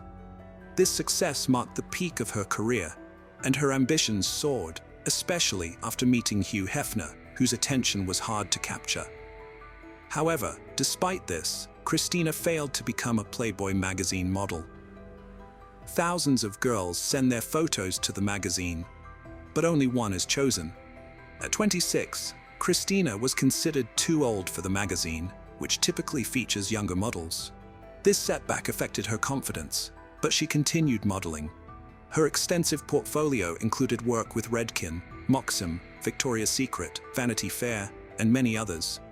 To further her career, Christina moved to New York with her boyfriend Alex. However, not all brands were willing to work with her due to her explicit photo shoot. Christina's career began to decline after her appearance in Playboy, ultimately coming to an end. Overcoming this challenging period in her life was undoubtedly tough, but she always had Alex's support. Known for her elegant appearance, captivating beauty, and scandalous behavior, Christina made headlines in 2016 for causing a scene at the Smith, a restaurant in New York. According to law enforcement sources and court documents, Christina Carlin Croft, 34, and her male companion got into an argument with the manager, Sergei Anakin, on March 6th over their bill. The man refused to pay, and the manager intervened. Witnesses claim Christina was drunk and falsely accused the manager of pushing her, but surveillance footage proved otherwise. She allegedly struck someone in the neck around 10 p.m., causing redness and significant pain. Christina was charged with misdemeanor assault attempted assault, and harassment. However, the DA offered her a deal, and the charges were dropped on the condition that she remains trouble-free for 6 months. Christina has always had a fondness for Philadelphia, particularly Ardmore, which she considered a safe haven. With this in mind, Alex purchased an apartment in Ardmore in 2018 and relocated to Pennsylvania with her. However, Christina soon discovered that Ardmore wasn't as safe as she had thought. On August 18, 2018, she contacted the police to report a robbery. Earlier that evening, Christina had spent time at a bar in Philadelphia, but her memories of the night were hazy. The next thing she recalled was waking up the following morning, feeling groggy and suspecting that someone had drugged her with illegal substances. She had no recollection of how she got home or if anyone had accompanied her. At the time, Alex was away on a business trip. Feeling uneasy and anxious, Christina repeatedly expressed her concerns about her safety. During the investigation, police obtained CCTV footage showing a car arriving at Christina's apartment around 3 a.m. Unconscious in the back seat, Christina was being driven by a thief who stole her keys, entered her home, and plundered over $50,000 worth of valuables, including jewelry, designer bags, pillows, sunglasses, a credit card, and personal documents. The thief remained in the apartment for about an hour and a half before returning to the car, helping Christina inside, and then leaving her in the hallway. They placed the keys back in her purse and drove away. The police swiftly identified the perpetrator using a credit card statement. The driver was Andre Melton, a man with a prior criminal record. He was driving a rented 2018 Kia Sorento with Virginia license plates.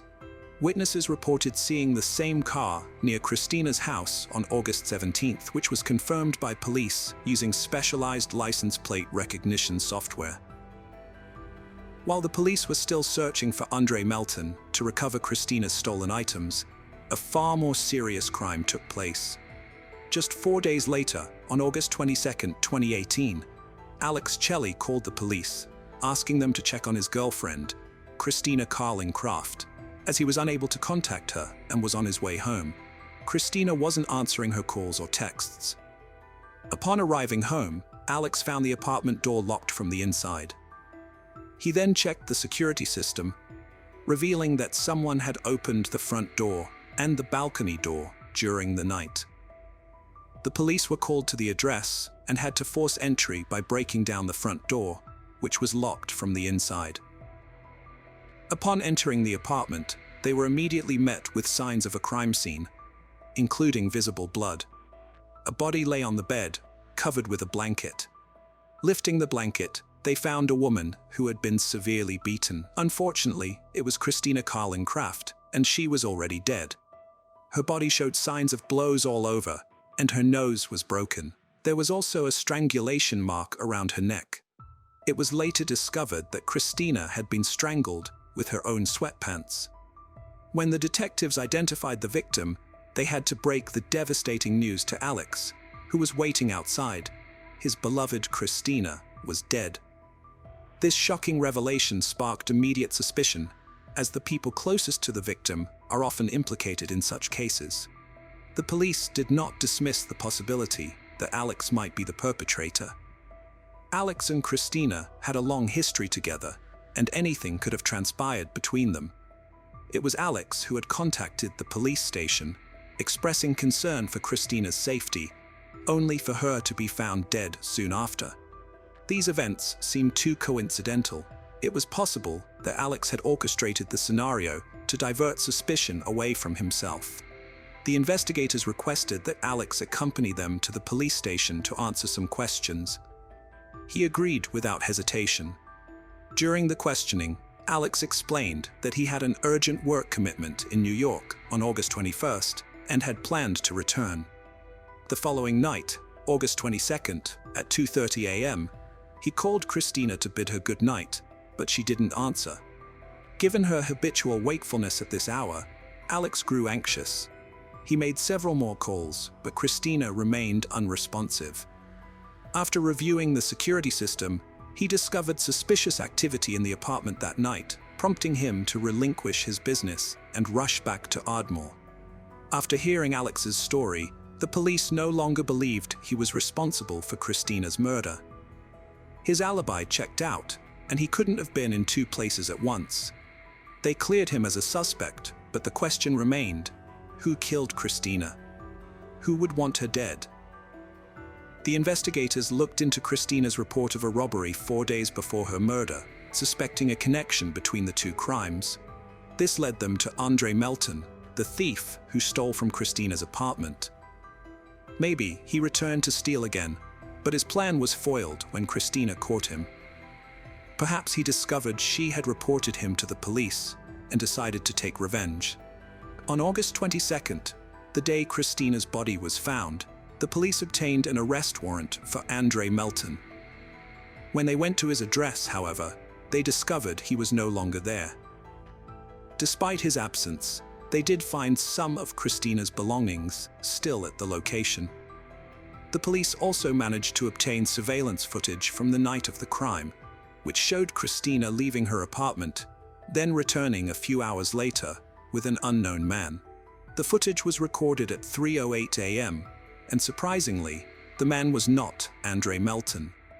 Further analysis of the footage revealed that the unknown man did not leave Christina's apartment again. The police later found an explanation for this using CCTV cameras on the streets of Ardmore.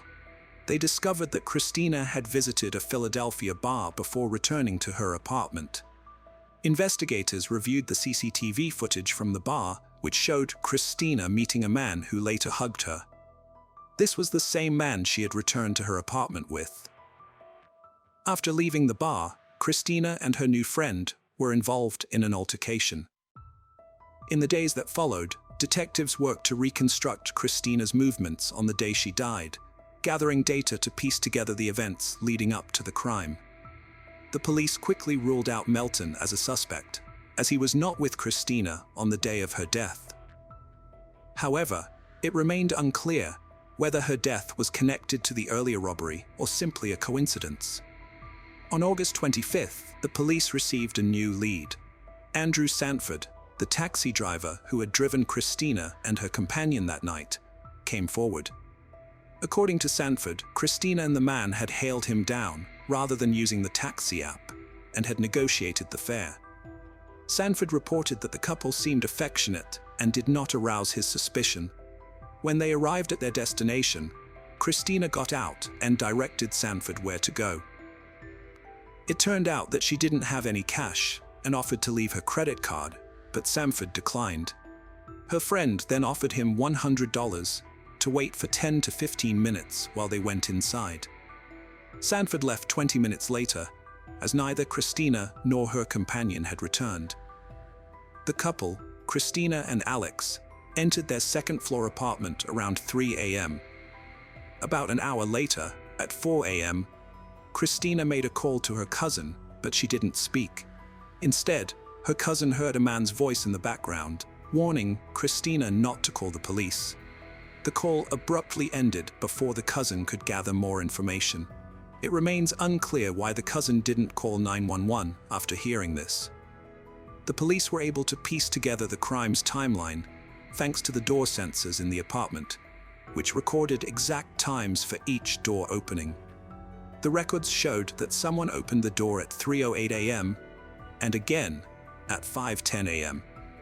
Around the same time, the system detected that someone had opened the sliding glass door on the balcony, which explained why the surveillance cameras didn't capture the moment when the man Christina met at the bar left. When the police arrived after Alex's call, they found Christina alone in the apartment, leading them to assume that the perpetrator had jumped off the balcony. Police sought public's help through media, releasing surveillance images of two men, Andre Melton and the one at Christina's apartment the night she died. In a surprising turn of events, Andre Melton, whose whereabouts were still unknown to the detectives, contacted the police himself. He confessed to stealing valuables from Christina, but vehemently denied any involvement in her murder. The police were perplexed by this unexpected call, as they were still unable to establish a definitive link between the theft and Christina's death.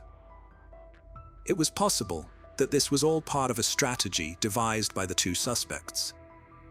It seemed that Melton's intention was not to surrender to the authorities, but to proclaim his innocence in Christina's murder.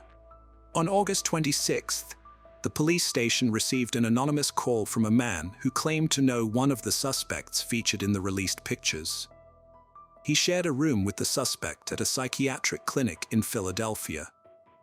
The caller revealed that the suspect had previously chased a woman in Love Park, Philadelphia, and followed her into the local family court building, where he molested her and became aggressive, shouting and causing destruction.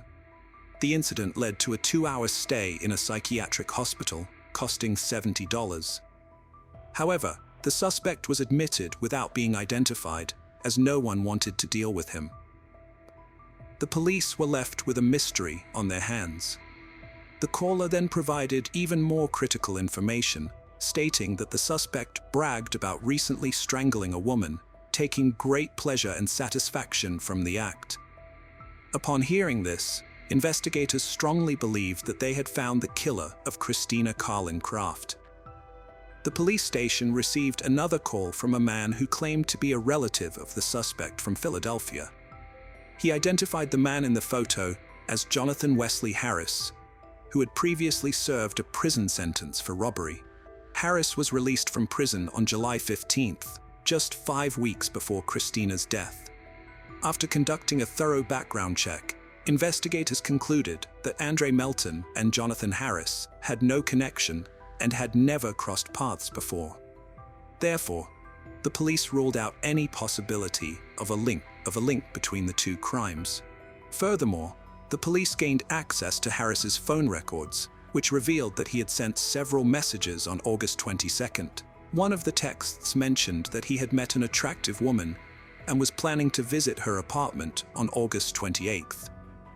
With this new evidence, the police obtained an arrest warrant for Jonathan Harris and deemed it crucial to apprehend him as soon as possible, as they were unsure of his next move. However, tracking Harris down proved to be a challenge, as he had left no trace. Investigators finally got a break when they contacted Harris's sister on August 29, 2018, and learned that he had recently purchased a bus ticket to Pittsburgh. Unfortunately, they discovered that Harris was already on the bus when they spoke with his sister. The police realized they wouldn't be able to catch up with him, leaving the Pittsburgh police as their last hope. It was essential to be in the right place at the right time to apprehend Harris. The police investigating Christina's death reached out to the Pittsburgh Law Enforcement Agency for assistance. They provided the exact time of the bus's arrival in Pittsburgh and sent over a photo of Harris. The fugitive task force then set up an ambush, blocking all potential escape routes, ready to apprehend the suspect at a moment's notice. Shortly after, one of the employees spotted the bus approaching. They allowed Harris time to calmly disembark, avoiding any sudden moves that might provoke a reaction. About 10 minutes later, a policeman intercepted him. I saw his eyes scanning, searching for an escape route, but it was too late. According to a Pittsburgh police officer, when the officer asked Harris to identify himself, he provided a false name. He was subsequently arrested and taken into custody at the police station. Detectives from Philadelphia traveled to Pittsburgh to question Harris. They requested that he recount the events of the night he met Christina. Harris claimed to have seen her on multiple occasions at bars and nightclubs in Philadelphia. Christina Carlin Craft was struggling to adjust to her new life in New York, which had drastically altered her daily routine and environment. As a result, she would frequently visit bars, cafes, and nightclubs, but she was always by herself since Alex was constantly working and she had not yet formed new friendships. It was common for men at these establishments to approach her, taking advantage of her solo status. Harris was one of those men. Harris claimed he was drunk and high on illegal drugs when he met Christina. They had a drink, then went to her place, where they drank more and had consensual sex. Harris demanded $1,200, but Christina refused, sparking a heated argument. Harris said she hit him with a wine bottle, so he hit her back, causing her to fall. When she tried to call the police, he strangled her with sweatpants until she passed out. Jonathan Harris's story had inconsistencies. A toxicology report on Christina's body found only alcohol, contradicting his claim of a single hit. When confronted, he admitted lying. Initially, Harris denied involvement, but later confessed to beating her, saying, "I panicked," and covering her because he didn't want to see her. When the trial began, Harris, despite having confessed to the crime, pleaded not guilty, like many other criminals who later retract their confessions. However, the investigators had assembled a substantial amount of evidence, making it difficult for Harris and his lawyer to build a strong defense. They anticipated a sentence of 22 to 40 years for third-degree murder and attempted to avoid a life sentence. Nevertheless, the prosecutors presented overwhelming evidence that convinced the court that the crime was premeditated. During the trial, the court heard testimony from a man who had shared a room with Harris at a psychiatric clinic. This same man had previously contacted the police. He revealed that Jonathan Harris had earlier confessed to him, stating, "There's nothing like squeezing somebody and feeling the last breath leave their body."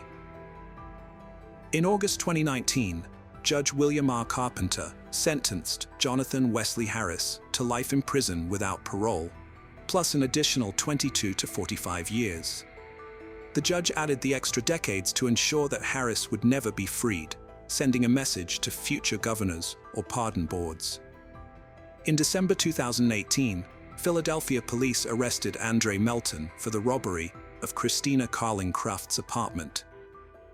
In March 2020, the court sentenced him to 1 to 4 years in prison, followed by 3 years of consecutive probation, which means Melton will be under court supervision for a total of 7 years.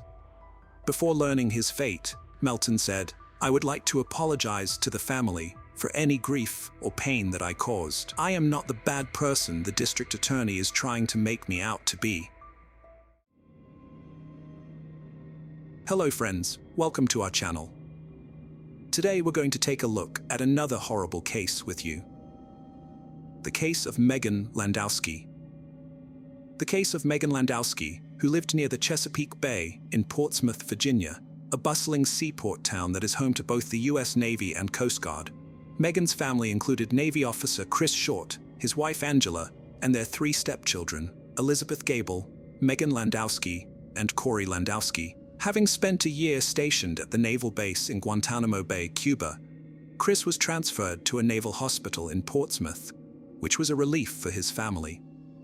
Megan Landowski, the eldest sibling at 16 years old, promptly enrolled in dance classes after their relocation. Megan had a deep passion for dance and exhibited remarkable talent and aptitude from the beginning, starting with ballet and quickly expanding her repertoire to include various dance genres. Her mother described her as beautiful, friendly, and talented, and Megan easily integrated into her new academic environment at Woodrow Wilson High School. Megan had a magnetic personality that effortlessly attracted classmates, allowing her to quickly forge friendships. Although she attended a prestigious high school primarily focused on dance, Megan expressed a desire to attend a regular high school in order to be with friends from her neighborhood. Described as vivacious and kind, Megan had a natural inclination for making connections and embracing friendships with everyone she encountered. Thursday, April 10th, 2008, dawned like any other bright spring morning. Megan woke up early from school, engaging in a conversation with her mother regarding an impending test before heading off for her classes. After exchanging farewells, they went their separate ways, unaware that this would be the last time Angela laid eyes on her daughter alive. Megan's school day ended early, and she went home. Her mother told her to call when she reached home. Upon arrival, Megan left a voicemail detailing how her day went, reassuring her mother of her safe return, and ending by telling her she loved her. She then went on to begin preparing lunch for herself. However, things took a dark and disturbing turn around 4 p.m. that afternoon. Chris, Megan's stepfather, returned home to find the front door open. Though initially unconcerned, knowing Megan had been warned about leaving it open, he intended to reprimand her. Calling out her name yielded only silence as he moved through the house. Upon entering the kitchen, he was confronted with a harrowing sight. Megan, lifeless on the floor, a victim of murder. Chris would later recall how he found her, likening her to a porcelain doll, hauntingly still and staring out into the void. Local detective Doug Funkhauser was on his way to celebrate his anniversary with his wife when he received the distressing call about a young girl's murder in town. Rushing to Robert's Court in Portsmouth, he was confronted with a horrifying sight. Blood stains on the door handle caught his attention as he approached the residence. Inside, in the kitchen, he discovered the gruesome scene. The teenager's partially naked body sprawled on the floor. Megan lay amidst a sizable pool of blood, bearing multiple stab wounds across her back, neck, face, and throat, with her mouth sealed shut with tape. For Detective Funkhauser, a seasoned investigator, this case stood out as one of the most brutal he had ever encountered, compounded by the fact that the victim was a young child. The thought of his own 3 children intensified his determination to bring the perpetrator to justice. Despite Megan not inviting the killer into her house, there were no signs of forced entry. However, a leaf found inside, traced back to the bush by the window, showed that the assailant had entered through the first-floor window.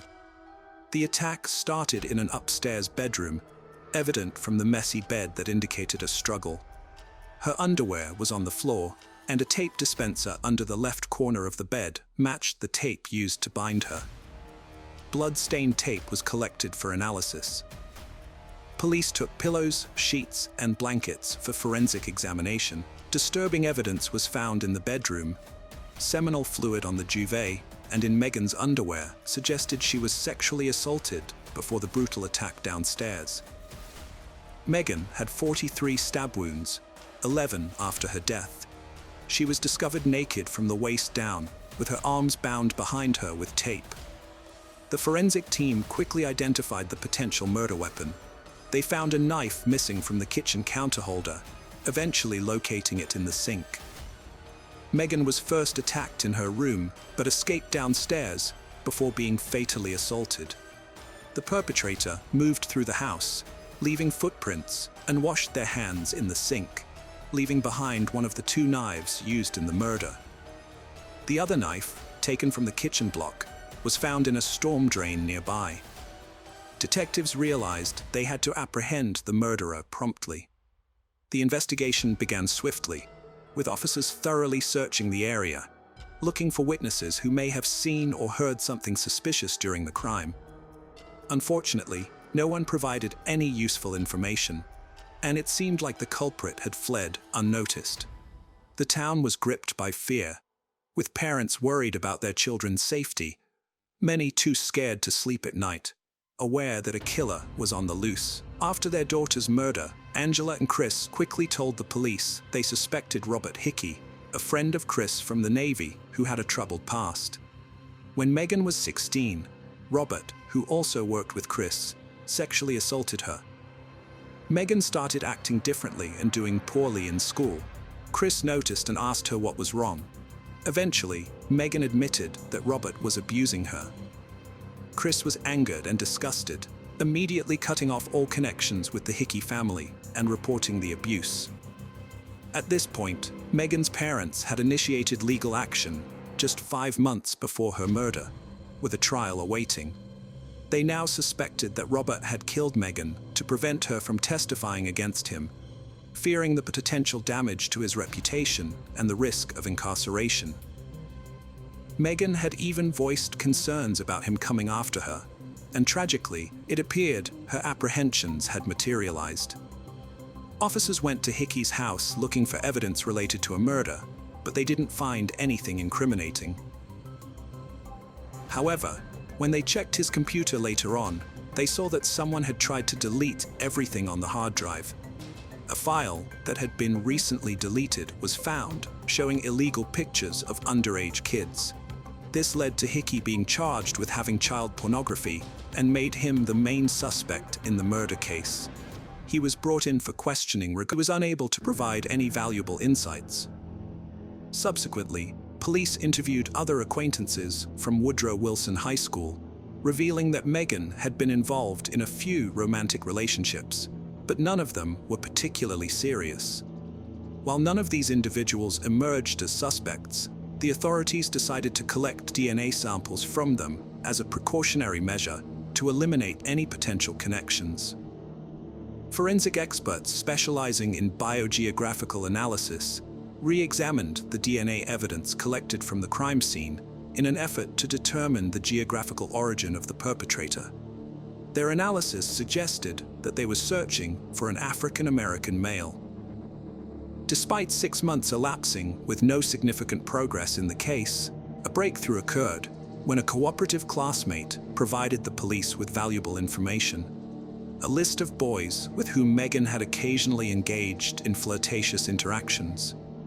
Upon review, all individuals on the list except one had already been interviewed. This exception was 17-year-old Robert Lee Barnes. In addition to her regular school education, Megan had also been enrolled in a performing arts program at Churchill High School, where Robert Barnes was also a participant. Megan had once told her close friend that she believed Robert had feelings for her, feelings she did not reciprocate. Robert Barnes, a talented violinist, was regarded as a diligent student who never encountered any disciplinary issues at school and was not known to cause trouble. He shared a close friendship with Megan and had even visited her home on several occasions, according to her parents, who described him as always polite and very kind. When the police located him for questioning regarding Megan, the interview followed the standard procedure, just like the other previous interviews they had carried out. Robert informed investigators that Megan was a kind and pleasant individual, expressing disbelief at the notion of anyone wishing her harm. He mentioned their participation in a recital together and their occasional hangouts. The police did not find anything suspicious during the interview until towards the end, when they asked Robert if he would provide a DNA sample. Robert hesitated before refusing, which raised eyebrows among the investigators, since all of Megan's other classmates had been cooperative. Robert politely explained that his mother wouldn't agree to it, but the police clarified that parental consent wasn't necessary, especially considering Robert was now 17 years old. Despite this, Robert declined once again. The investigators couldn't shake the feeling that something was amiss with Robert Barnes. After concluding the interview, they instructed him to seek his mother's consent for the DNA sample and to contact them afterward. Later, the detective received a call from the lab analyzing the bubble gum. They inquired about the sample's origin and, after confirming that he had observed Robert placing the gum into the glove, questioned whether he had been under constant observation. To their surprise, the DNA matched the sample matched that of a female. Robert had switched the gum he was chewing with a different piece that he provided as his sample on October 23, 2008. Robert Barnes was summoned for questioning once more, this time accompanied by his mother. During the interview, when confronted with the DNA findings, Robert inadvertently revealed that the incident had occurred on a Thursday. Up to that point, none of the individuals interviewed by the police had been aware of the exact day and date of the murder. When the officers pointed this out to him, he provided an absurd explanation, claiming that on that particular day, Megan had asked him to come to her home, where he allegedly discovered her being held at gunpoint by a masked individual. According to Robert, the assailant then pointed the firearm at him and forced him to tie Megan up. Robert further claimed that he was compelled to sexually assault Megan under duress. Subsequently, he stated that they all went downstairs, where the gunman seized a knife and stabbed Megan. Robert claimed that the assailant then forced him to cut himself, ensuring his blood would be found at the crime scene. Robert had fabricated this narrative in an attempt to present himself as a victim and explain away any potentially incriminating evidence against him. However, law enforcement remained skeptical of his account and did not believe any of his claims.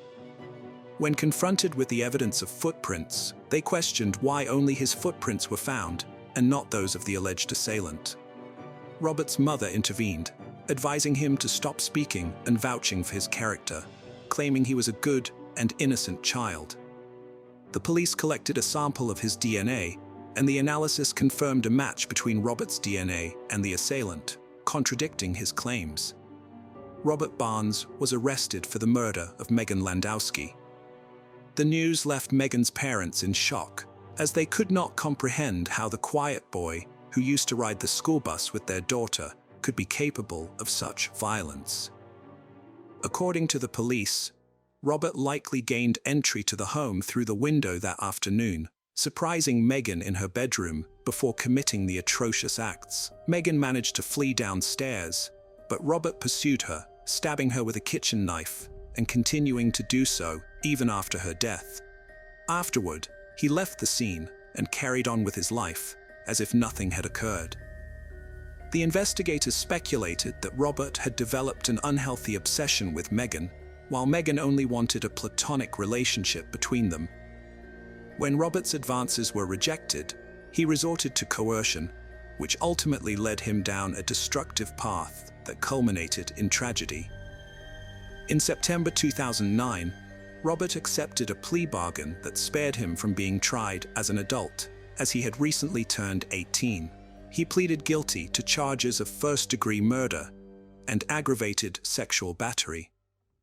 Robert Lee Barnes was sentenced to 42 years in prison and remains incarcerated at the Red Onion State Prison in Wise County, Virginia.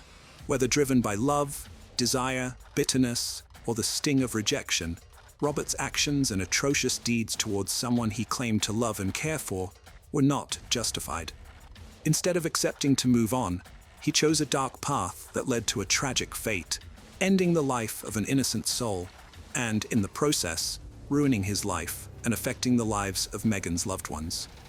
Megan Landowski's tragic story mirrors countless others, highlighting the perilous consequences that can arise from such situations. We extend our heartfelt prayers and thoughts to her departed soul and the loved ones she left behind. Hello friends, welcome to our channel. Today we're going to take a look at another horrible case with you, the case of Esmeralda Richiez. Today we will find ourselves in the state that occupies almost 3/4 of the island of Haiti. It is the Dominican Republic. Our story begins on the Azure Coast, one of the most popular beaches of the Dominican Republic. A black Honda Accord stopped in a parking lot by the beach. Music was playing softly in the car as 2 men and 3 girls were talking passionately about general topics. They looked like longtime friends who had met for a fun outing. All the passengers got out of the car and walked leisurely towards the sea. A grown man called out to one of the girls and took her hand. He whispered something in her ear, and she shouted to her friends that she would come back later. The beach was practically deserted in the evening, making it a place of rendezvous and solitude. They hurriedly got into the car and talked for a long time. The man stroked her long hair and touched her plump lips, which, like a powerful magnet, attracted his kisses. A few hours after the walk, the girl returned home and went to bed. The next morning, her mother noticed that her daughter had not come to breakfast. She went to her daughter's room and knocked on the door, hoping that the knock would wake her up, but she was met with silence. The woman entered the room and screamed. At the scream, the girl's father came running in. A terrible picture appeared before the parents. The whole bed was flooded with blood, and in the bathroom, on the floor in a pool of blood, lay their daughter. She was dead. From what they saw, the couple's legs gave out, but the father found the strength to call the police. Around 8 a.m., police arrived at the scene, examined the girl's room, and interviewed the parents. The body was taken to the National Institute of Forensic Medical Examination to establish the cause of death.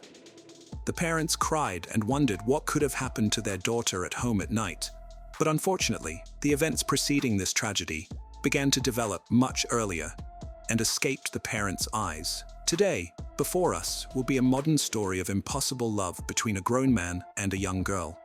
She was 16-year-old Esmeralda Riches Martinez, born August 23, 2006, in the province of La Altagracia, in the family of restaurant owners Elio Rosti and Isabel Martinez Riches. She grew up in a complete, happy family and had an older sister with whom she was very friendly. Esmeralda grew up to be a very pretty and bright girl. She loved to sing, dance, and displayed her special artistry, which she was proud to show in videos for social media. In 2023, Esmeralda was in her senior year of high school and was planning to go to university. She was always surrounded by friends because the girl's cheerfulness attracted not only her peers to her. 35-year-old John Kelly Martinez was among Esmeralda's close friends. John Kelly entered the public education system after passing a competitive teacher's exam and was undergoing induction for new teachers. He was still on probation, which lasted for 1 year. The pupils took a great liking to the new teacher as he treated them like friends and had regular outings outside of school. Despite the fact that John was married to another teacher and had 2 daughters, he devoted most of his free time to his students. For a long time, the teacher painstakingly built a trusting relationship with them, disposing them to him. They were mostly bright and beautiful students, such as Esmeralda. The evening walk on February 12, 2023, was a perfectly normal meeting of teacher and female students outside of school. Esmeralda was the last person John Kelly picked up that evening. He followed her into the house, introduced himself as a teacher, and promised to bring her back home. The group of 2 grown men and 3 young female students then headed to the beach in teacher Kelly's car. After stopping, everyone got out of the car except John Kelly and Esmeralda. John and Esmeralda were alone for a while, but afterward joined the company. They drank a few beers and took a short walk along the shoreline. Suddenly, Esmeralda felt sick. The girl started bleeding during the walk, forcing them to cut it short and bring her back home. In the morning, her parents found her dead. An autopsy revealed that it was a homicide, but the parents did not get answers to their questions.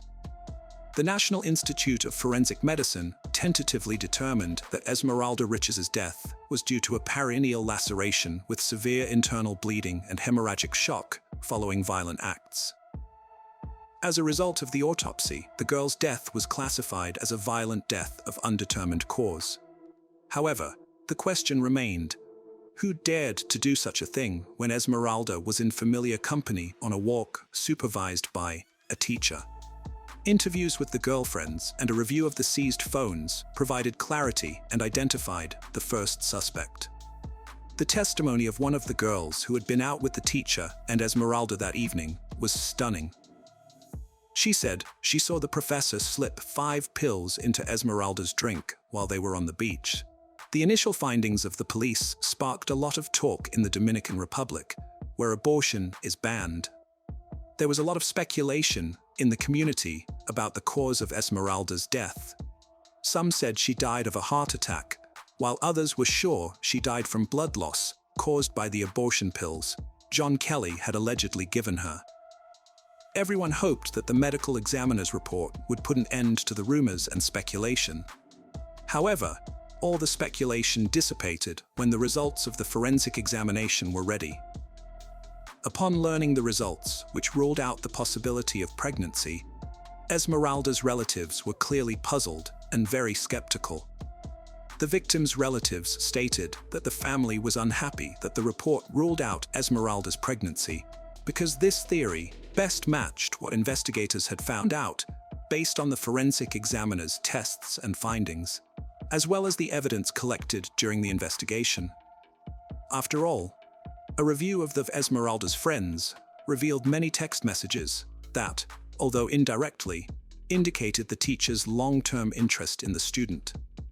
After the unsuccessful version of pregnancy, the investigation concluded that John Kelly drugged the girl without her consent and roughly abused her on the beach, which led to profuse blood loss and, a few hours later, to the death of Esmeralda.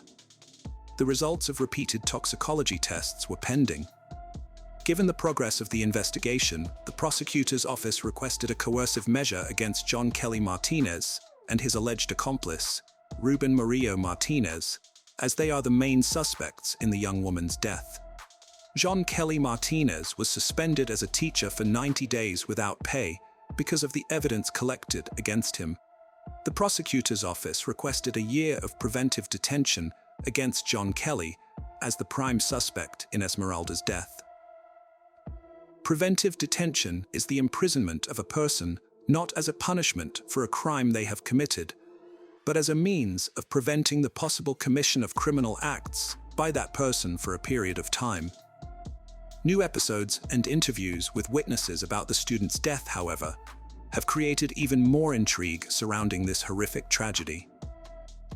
After several interrogations, authorities learned that due to severe bleeding, the entire company had to stop several times along the way to help her, but no one took the bleeding Esmeralda to the hospital or called emergency services. Some of these stops were captured by surveillance cameras where, according to witnesses, the defendants bought alcoholic beverages, and Esmeralda and John went into the restroom together. Later, they also went into the pharmacy to buy medicine, water, and feminine hygiene pads. It was later established that Esmeralda had to completely change her clothes at one of the stops because her own were completely soaked in blood. After Esmeralda was taken home, her parents also noticed that she was bleeding heavily. Thinking it was a woman's menstrual cycle, the mother simply gave her daughter a painkiller to help her fall asleep. It was later discovered from one of the girl's cell phones that Esmeralda had sent her friend an audio message in the early morning hours, asking for help and saying, "Please help me, I'm bleeding." Unfortunately, the friend listened to the recording too late the next day, and Esmeralda was found lifeless on the floor of her bathroom, covered in blood.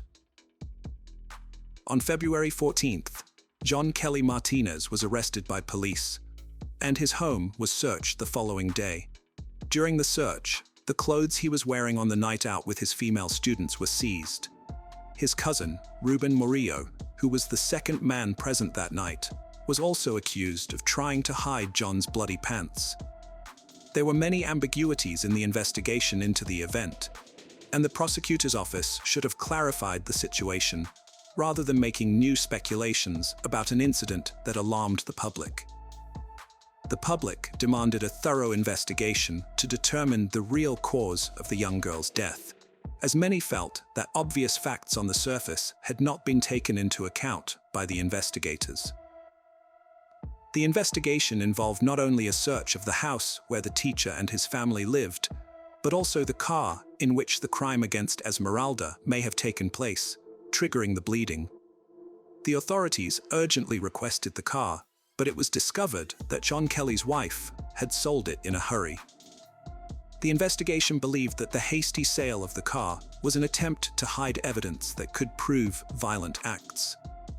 The purchaser of the automobile was Panaga Pillar. After it was learned that a coercive measure would be sought for alleged complicity in the case against J.C. Espinal Rejo, John Kelly's wife, and Frank Panaga, the new owner of the car, the vehicle was finally inspected. However, other than traces of Esmeralda's blood found in the car, no other evidence was discovered. The court ruling determined that there was insufficient evidence to keep J.C. Espinal Rejo in jail, and she was released. The investigation continued for several months, and the prosecutor launched his own inquiry, re-interviewing the three girls who accompanied Esmeralda. Their testimony helped investigators reconstruct the events of that night, minute by minute.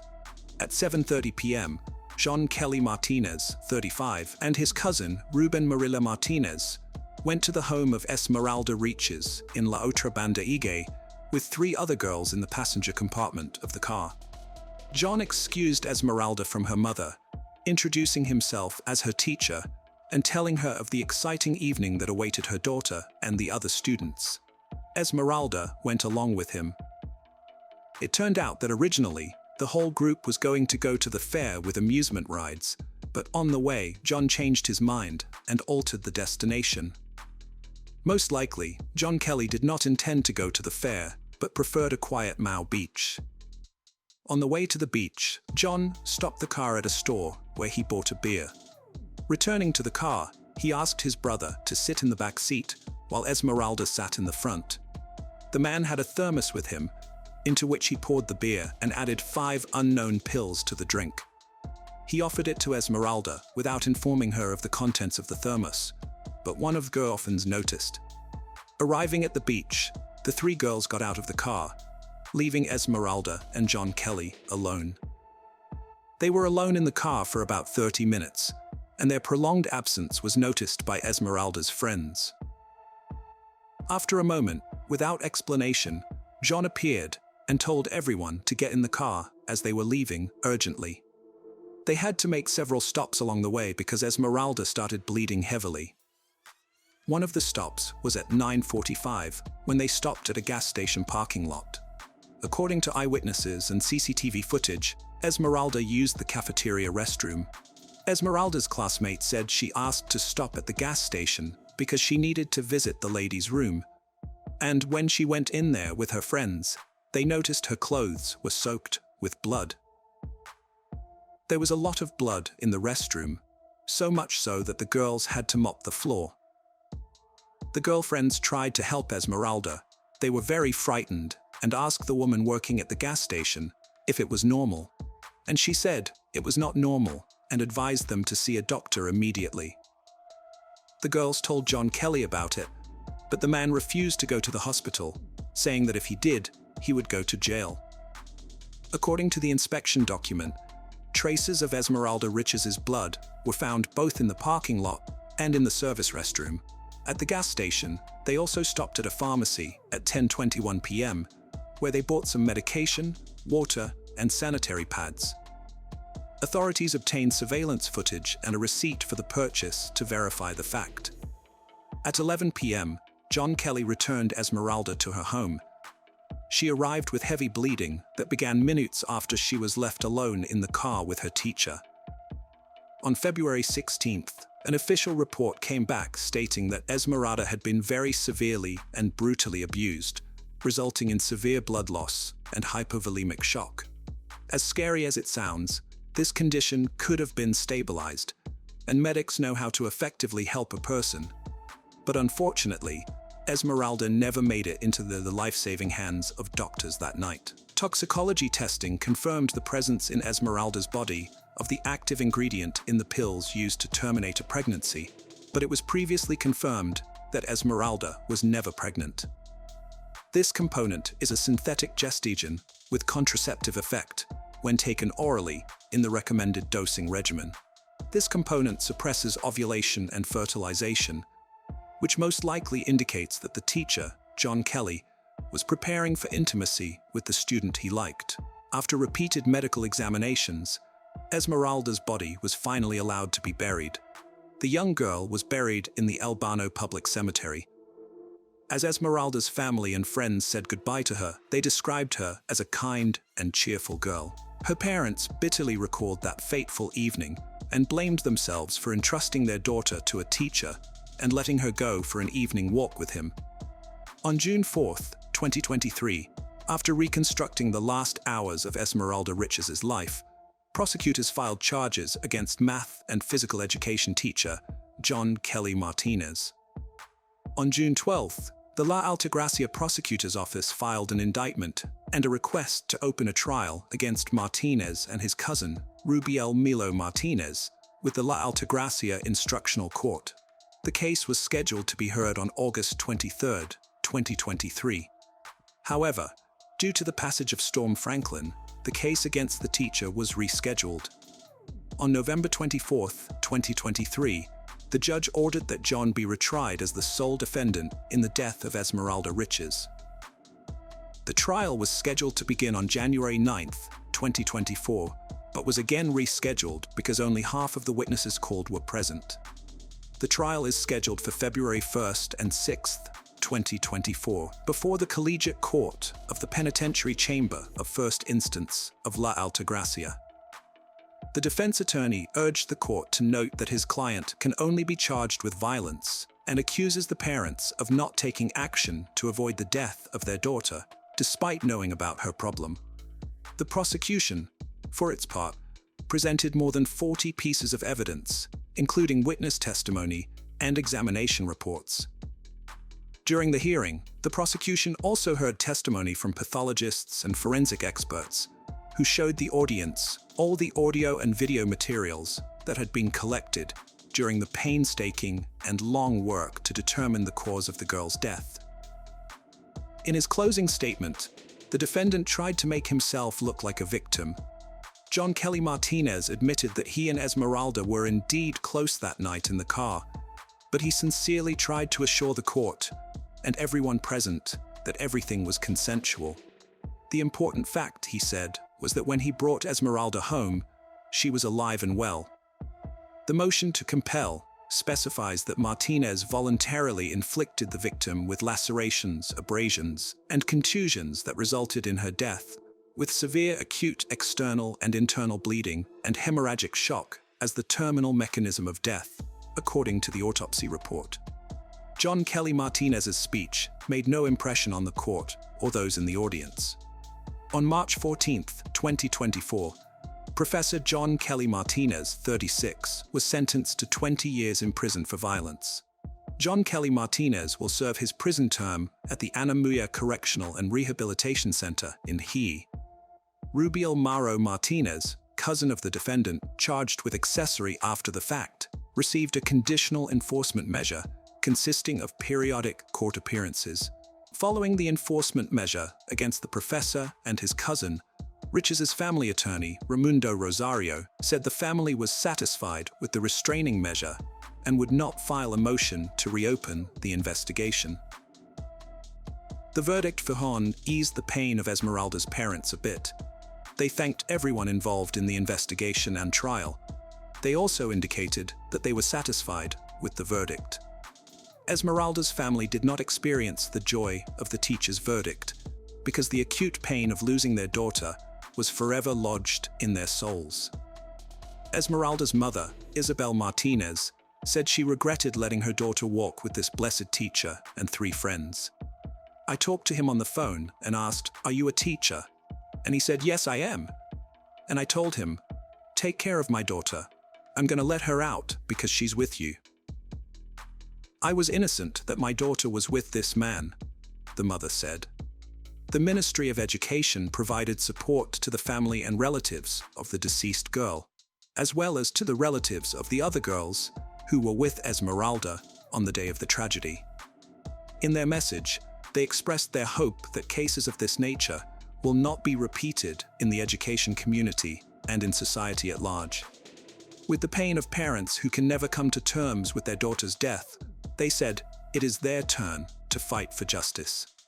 A story that began as a fun evening outing with a visit to the beach turned into a night of terror that cost the life of student Esmeralda Riches, who bled to death after lacerations, abrasions, and bruises inflicted by a man whose parents entrusted with the lives of their children. Obviously, everyone involved in the evening's outing has a share of blame.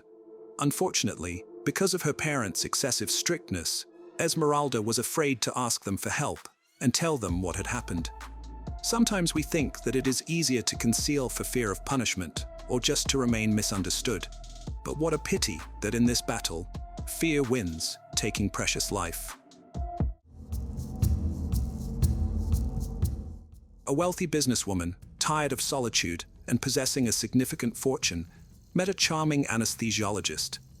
He dreamed of finding his ideal partner. From their first encounter, there was a storm of passion between them. Not everyone, however, was pleased with the joy the eyes of this enamored pair. Deborah, the protagonist of our story, is a stylish, successful, and quite affluent woman. Her millions weren't luck. They were the result of her dedication and hard work. She spent years climbing in the interior design industry and eventually founded her own design firm, Ambrosia. Over 3 decades, Deborah poured herself into this venture with deep passion for her profession. However, her personal life didn't reflect this success. Although she married 4 times, each union ended in divorce. Despite being a devoted mother to her 4 children, her romantic relationships continually fell short. Having secured her financial future, Deborah yearned for something more essential, the simple joy of familial happiness. Her life took a significant turn due to a family tragedy several years ago when Cindy, her older sister, was killed by Billy Vickers in March 1984. During the trial, their mother testified against Cindy and supported Billy. Consequently, Vickers received a very light sentence and spent only a few years in prison for this horrible murder. Billy and Cindy had 2 kids, and this event deeply scarred them. Following this ordeal, Deborah faced extreme anxiety and developed panic attacks, fearing firearms. Living alone for an extended period didn't help. Despite friends urging her to buy a pistol for protection, she couldn't tolerate having a weapon nearby. Deborah always took great care of her appearance and surrounded herself with beautiful things. She invested considerable time and money in skincare, makeup and hair care at this point in her life. She owned a variety of stylish items, including Chanel jewelry, Cartier watches, denim clothing, and Gucci shoes. The only thing she lacked was a devoted partner. John Mayen, a central character in our narrative, was born on February 3, 1958, in California. He grew up alongside his sisters, Karen and Donna. His father, known for his deceitful and fraudulent behavior, imparted these traits to John early in life. John became involved in deceptive schemes and fraudulent activities to make a living. Additionally, he dealt in illegal substances and used them himself, which led to multiple confrontations with law enforcement and his eventual banishment from California in 1988. John completed his undergraduate studies at Arizona State University, earning a Bachelor of Arts degree. Later on, he joined the University of Dayton's law faculty. His friends nicknamed him Dirty John due to his ability to effortlessly attract women. John was notably handsome, standing around 6 feet 3 inches tall with hazel green eyes and thick dark hair. His engaging smile particularly appealed to women. After completing his academic journey, John met Tanya Sells, a nurse anesthetist by profession. They got married in November 1990 when she was 25 and he was 31. Their relationship was fundamentally based on falsehoods as John kept Tanya isolated from his family, alleging their malevolence. Tanya supported her husband while attending medical school in Tennessee and helped him obtain his license as an anesthesiologist. The couple had 2 children. However, over time, their marriage began to deteriorate. Tanya discovered from John's mother and sisters that he had been deceiving her about his past. She also found his secret stash of pills stolen from patients in need, pills he himself was addicted to, which explained his temper. Tanya promptly reported this to the police. Following an investigation, John admitted to all charges but chose to flee the state instead of turning himself in to authorities. He took refuge in a Michigan hotel where the police easily located him. John was found unconscious, surrounded by empty pill containers, prompting them to summon an ambulance. While en route to the hospital, he regained consciousness, seized a medication vial, and leapt from the ambulance but was apprehended soon after. Subsequently, he received a 6-year prison sentence in Michigan for resisting arrest and illegal drug possession. However, remarkably, John served only 17 months behind bars. He somehow managed to have his sentence reduced and was freed in 2004. During this period of his life, he met Deborah. She was 55 and he was 59. They both decided to try online dating, which is how they eventually crossed paths. Deborah was impressed by John's online profile. He described himself as a divorced doctor and a Christian searching for love. After a series of disappointing dates, Deborah was pleasantly surprised when she met John. He showed genuine interest in her life, praised her accomplishments, and seemed different from others. Their first date happened in October 2014 at a restaurant called Houston in Irvine, California. John's aim was to captivate Deborah, and he did so by sharing fabricated tales of his past, like working with Doctors Without Borders in Iraq. He mentioned having 2 children and owning multiple properties. Deborah envisioned him as a selfless doctor devoted to global service. John treated her like royalty, which was exactly what Deborah longed for after seeking companionship for so long. He even expressed eagerness to meet her family, His charming words made Deborah's heart flutter.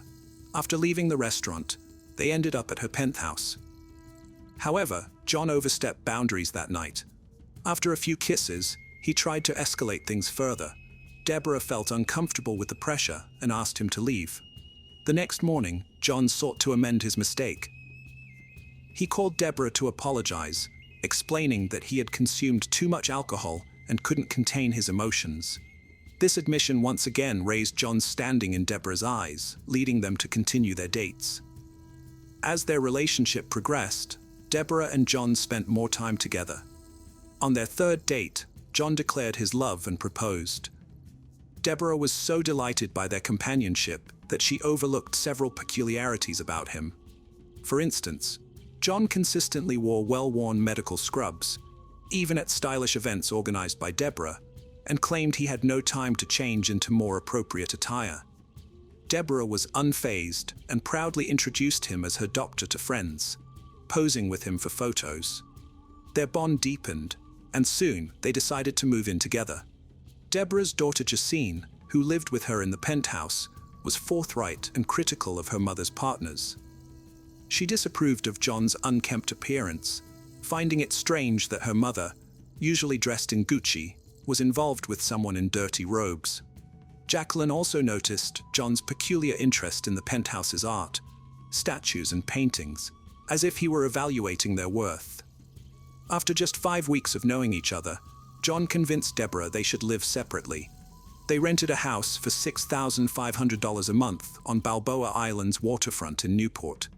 Deborah paid $80,000 up front for several months' rent, while John avoided putting his name on the lease due to tax complications. Deborah was so enamored with John that she covered all expenses herself without informing her children. She couldn't understand why they disapproved of him, as he pampered her like royalty, preparing morning coffee, doing grocery shopping, and striving to simplify her life. Deborah felt she had found her perfect match in John, and hoped that over time, her children would warm up to him. Envisioning a harmonious family future, Deborah arranged for John to meet her younger daughter Tara, who was known for having a softer disposition compared to Jacqueline. Tara resided in Las Vegas with her boyfriend, and upon hearing about John over the phone, decided to meet him in person.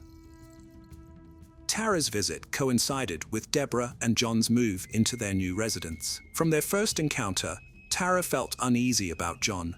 His lack of cordiality, combined with his silent, solitary efforts in moving belongings, trying to project a tough exterior, didn't sit well with her. Despite reservations, Tara was willing to give John the benefit of the doubt, yet quickly began observing some concerning signs. John didn't own a vehicle, and although he claimed to have properties in Newport Beach and Palm Springs, he never suggested relocating or even invited them to visit. John appeared to spend most of his days at home, often engrossed in video games. Just before Thanksgiving, Tara decided to snoop through her mother's boyfriend's belongings and found a nurse's certificate with his name, realizing he was not a doctor. When John found out about this, he became furious and threw a massive tantrum. He accused Tara of trying to deprive her mother of happiness, shouting that she wouldn't succeed in separating them, while Deborah just stood there listening. Eventually, there was a big argument, and Tara left the house. John used the situation to convince Deborah that her children were only after her wealth. They were waiting for her demise, and thus didn't want to see her happy. On the eve of Thanksgiving, Deborah's mother Arlene, a very religious woman, arrived. John put on an entire religious act in front of her, but received another scandal instead of approval. The holiday ended in another fiasco. Subsequently, Deborah opted to seek guidance from a psychotherapist who recommended establishing limits with her offspring and pursuing a tranquil existence, a suggestion she embraced. She and John made Balboa Island their home, indulging in local eateries, strolling about, and relishing the picturesque views. At times, John exhibited youthful exuberance, capturing bare-chested selfies and sharing them with her, engaging in playful activities which rejuvenated her spirit. Deborah was immensely joyful, yet remained apprehensive about John's attire. His wardrobe was limited to aged medical scrubs, loose frayed trousers and worn-out shirts, whereas Deborah desired her partner to be fashionably attired and complement her way of life. John claimed his finer garments were pilfered during a stint in Iraq. Hence, Deborah escorted him on a shopping spree, acquiring a complete set of high-end designer outfits for him. In early December, John accompanied Deborah on a work-related trip to Las Vegas. By this time, their acquaintance was just under 2 months old, yet they chose to marry. Deborah concealed this development from her children. On one occasion, an unknown woman managed to enter John and Deborah's residence. John seized this incident to persuade Deborah of the need for enhanced security measures.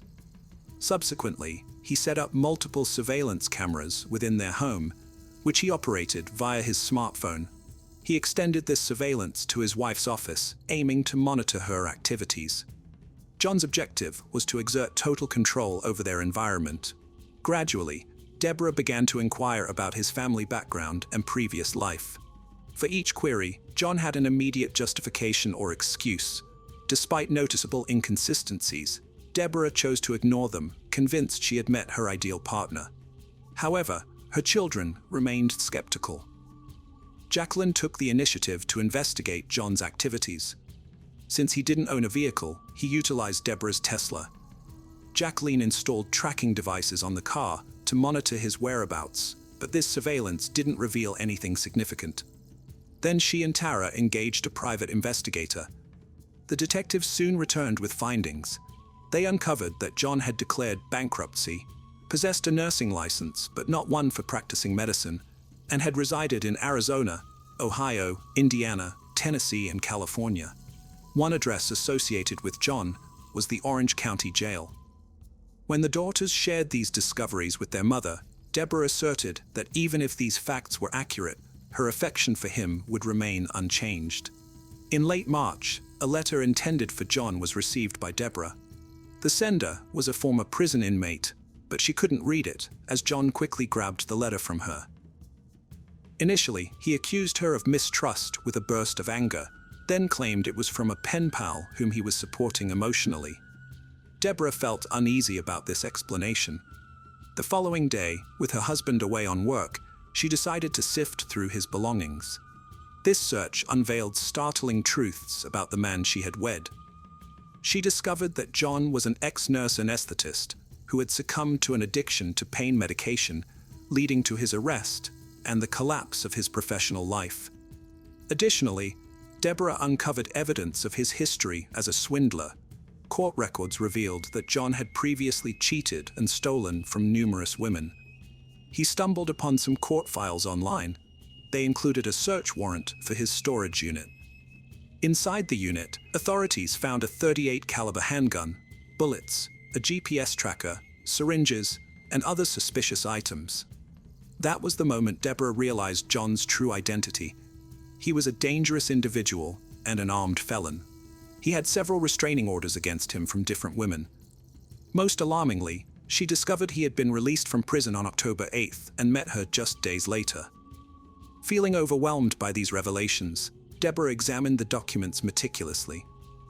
She felt both shocked and scared. She realized the potential danger John posed to her and her children. Choosing to act normal temporarily, Deborah waited for the right moment. When John left for the hospital due to back issues, she seized the opportunity. With her family's help, she moved out during his absence. During the packing process, they found more documents belonging to John. These were prints of online comments from other women warning about him. They described John as persuasive and adept at deception. They cautioned others not to be swayed by his attractiveness and charm. Convinced of his instability, Deborah decided to end their relationship and leave.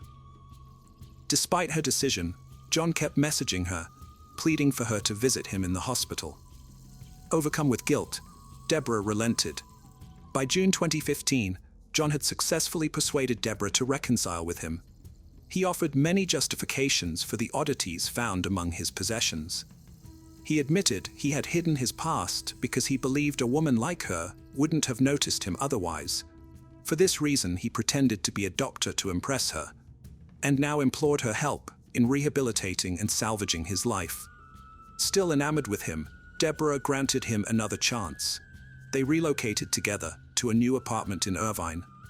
However, this decision deeply troubled her children, leading the couple to maintain some distance from them temporarily. By March 2016, the couple had been married for a year already. For 3 months, Deborah helped John recover from his addiction. However, she was deeply distressed because her entire family disliked him, especially Jacine. This animosity was mutual. Matters escalated to the point where her husband forbade Deborah from seeing her daughter. When John discovered that Deborah was paying for Jacqueline's real estate lessons, he reacted spitefully. He called the school to slander Jacqueline in front of her teachers and wrote her threatening and indecent messages, insisting that her mother no longer wanted anything to do with her. He even threatened that one day he would come and harm Jacqueline. It became evident that while John appeared to be recovering, his malevolence and cruelty were intensifying. By April 2016, Deborah's patience had reached its limit, prompting her to file for divorce. She sought a peaceful dissolution of the relationship and began gradually withdrawing money from her bank account for safekeeping. Unfortunately, she kept $30,000 in a hiding place in one of the lower drawers at home. When John discovered this money, he asserted that it belonged to him as well. Realizing that divorce proceedings were imminent, John started showing more aggression. Sensing the danger, Deborah knew it was time to flee. She took some cosmetics and work items and moved to Jacqueline's apartment in Irvine, a location she felt safe due to numerous surveillance cameras around the complex. Deborah attempted to obtain a restraining order. However, the Orange County judge denied her request since there was no immediate threat. John lived in another state and hadn't made any direct recent moves against her. With little recourse, she focused on breaking off the relationship and moving on. After the separation, John relocated to one of Deborah's properties in Nevada. He repeatedly tried contacting her, but she consistently ignored his calls. Then things took a drastic turn on June 11, 2016. That day, as Deborah drove her Jaguar to work, an alarming incident occurred. Her car was stolen from the parking lot while she was at the office. The vehicle was soon found only about a block and a half away, drenched in gasoline, but not set on fire, resulting in only minor damage. Security footage from the area clearly identified John Mayan as responsible for the theft attempt, a stark reminder of his continued threat and volatility despite living in another state. On the evening of August 20th, 2016, Tara came home from work and parked in the lot. As she got out of her car, John suddenly appeared. He attacked her with a knife, trying to drag her back into the vehicle, screamed for help during the struggle. When John covered her mouth, she bit him hard. A fierce struggle erupted right there in the parking lot. Tara, wearing heavy boots, managed to kick her assailant and knock the knife from his grasp. Seeing a chance, she grabbed the knife and repeatedly stabbed John. She delivered 13 wounds, with the last stab piercing his eye. Trembling with shock, Tara was fortunate that a neighbor saw her and came to help with a towel for her injuries. The neighbor also called the police. John was still alive when paramedics arrived. They found he had a pulse. In John's car, authorities discovered duct tape, cable ties, kitchen knives, and a passport. This indicated he might have planned to abduct Tara and leave the city with her as a hostage. John Mayan was taken to the hospital but died 4 days later at age 57. His remains were cremated and no memorial service was held, as he was universally disliked by those who knew him. Deborah and her children were deeply traumatized by the entire incident. It took some time for Deborah to return to normal life, but she still struggles with guilt for bringing a criminal into their family. Now, Deborah has become very cautious. She carries a stun gun and pepper spray at all times for protection. She has stated that she would never meet someone online again based on this experience. For the Hallbach family, a reminder that nightmares can filter into reality. For Teresa Hallbach, October 31st, 2005 was another day at the office. As a freelance photographer working for Auto Trader magazine at the time, she received a call to shoot a few photos at the Avery's Auto Salvage. She was never seen again. First reported as a missing person on November 3, 2005, a large-scale search began for Teresa. On the afternoon of November 5, 2005, her Toyota RAV4 SUV was found partially concealed in Avery's salvage yard. Investigators later discovered blood in the vehicle. Charred bone fragments and teeth were also found in a burn pit on the same property. Her car keys were in the room of the property owner, Stephen Avery. Born on March 22, 1980, Teresa was one of 5 siblings. Her parents, Richard and Karen, raised her on the family dairy farm. When she was 8 years old, her father sadly passed away. Karen eventually remarried Richard's brother, Thomas, and together they raised their blended family. Teresa was an outdoorsy girl who aspired to work for National Geographic as a photojournalist. Friends described her as having an uncanny ability to make everyone feel welcomed. She was dedicated to her studies, making summa cum laude with a degree in photography. After graduating from the University of Wisconsin, Green Bay, Teresa continued to work with Pierce Photography, whom she interned with during her college days. She started her own business, Photography by Teresa, and operated out of the Pierce studio. She traveled extensively, and to supplement her income, she took on freelance jobs for Auto Trader magazine, taking pictures of vehicles that were put up for sale. It was this job that led to her untimely death. All the evidence found pointed to one person, Stephen Avery. Avery had contacted Teresa to set up an appointment to take pictures of his sister's minivan. According to records, she was last seen at 2:30 p.m. that afternoon. This was later confirmed by Stephen's nephew, Bobby, who told police he saw the car enter the salvage yard. Avery was initially charged with a weapons violation as a convicted felon.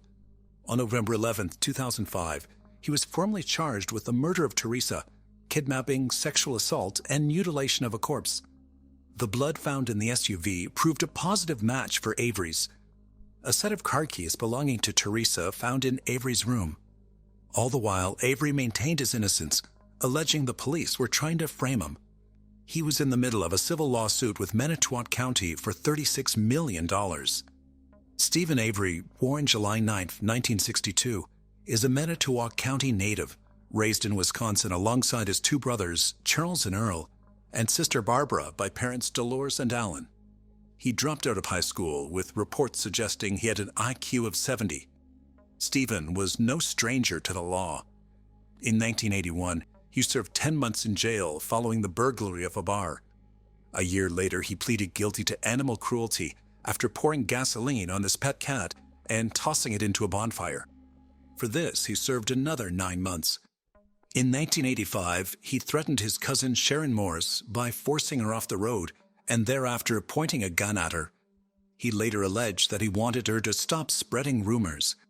She'd filed a report alleging that he exposed himself on several occasions and was masturbating in the front yard. Although he received a 6-year sentence for his crime, he was granted bail and released. However, it was a case of mistaken identity that had him locked away for nearly 2 decades. Penny Bjornston reported that she'd been walking along a beach near 2 rivers when she was attacked and assaulted on July 29, 1985. Police believed the description she gave had a striking resemblance to Avery.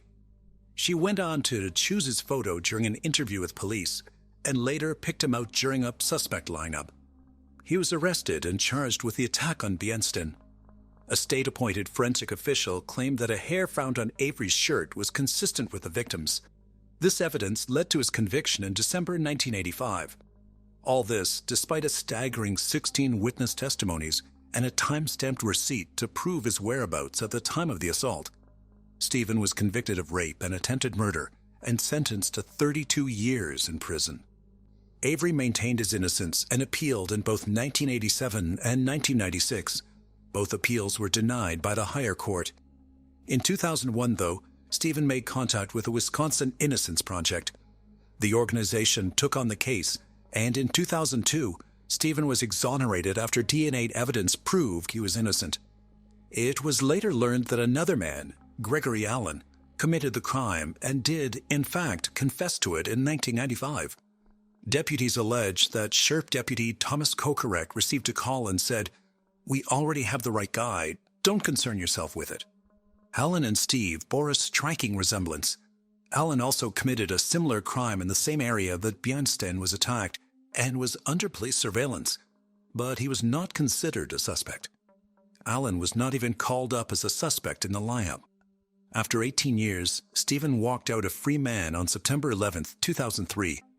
He then went to file a civil lawsuit against former Sheriff Thomas Kokorek and former District Attorney Dennis Vogel to the tune of $36 million. His freedom, however, wouldn't last long. When Teresa was reported missing, searches were conducted in the salvage yard. This was the place she had last been seen, as confirmed by Stephen's nephew, Bobby Gassi. Stephen claimed that he'd spoken to Teresa when she came by to take the photos, and then she left. Apart from the bone fragments, SUV, car keys, and blood found in the car, a bullet with Teresa's DNA was discovered in the garage. While incarcerated for Teresa's murder, Stephen's lawsuit was settled in February 2006, and he was paid a mere $400,000. While in jail, Stephen's younger nephew, Brendan Dassey, was also questioned in relation to the murder. Brendan, who was 16 years old at the time of the murder, was interrogated by police without parental supervision or a lawyer being present.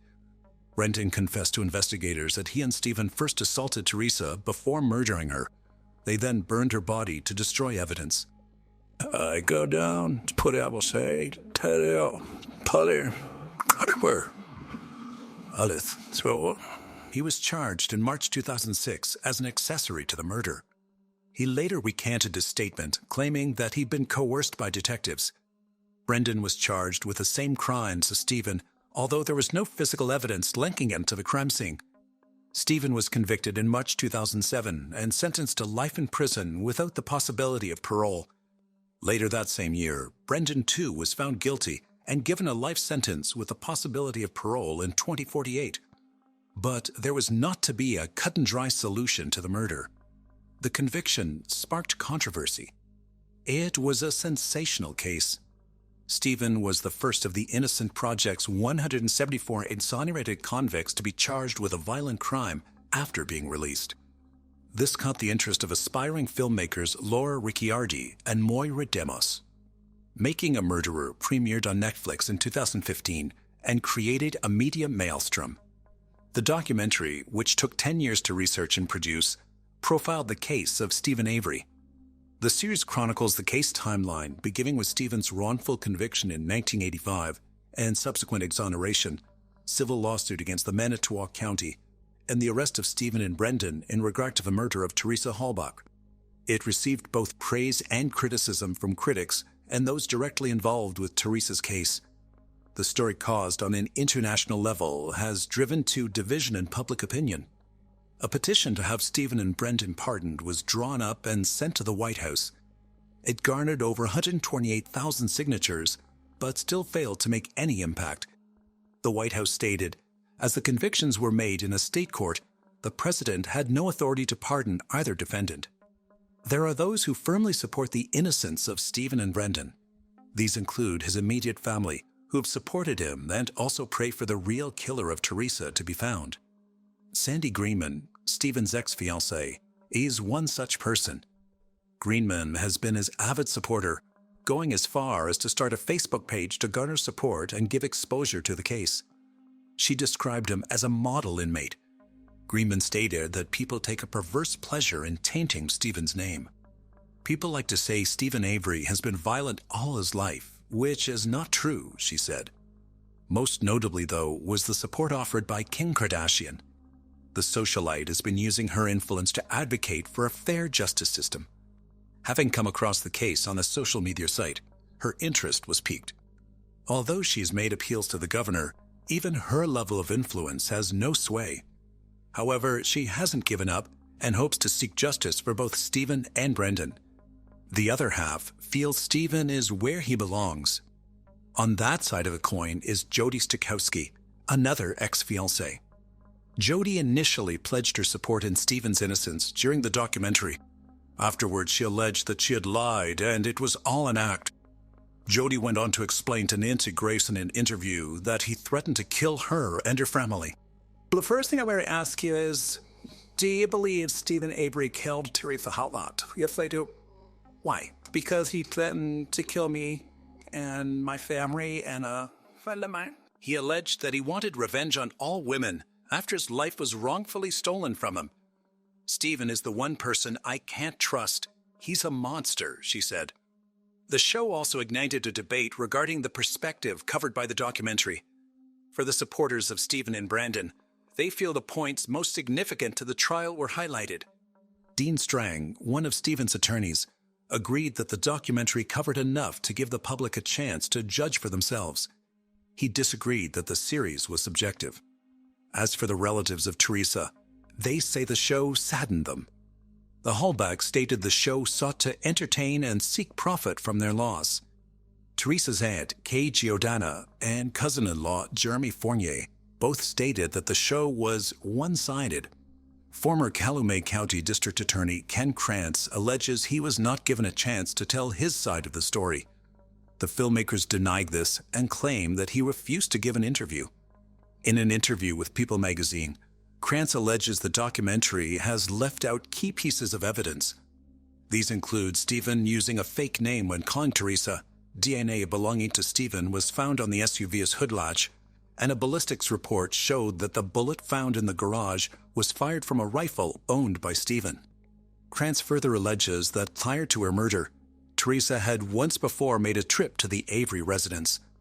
When Stephen answered the door with only a towel on, she said she wouldn't go back because she was scared of him. In response to criticism from Krantz and other officials, the filmmakers said they'd given prosecutors the opportunity to answer questions. They believed that the documentary was a fair representation of the case and covered the most consequential evidence given during the trial. The documentary had its desired effect.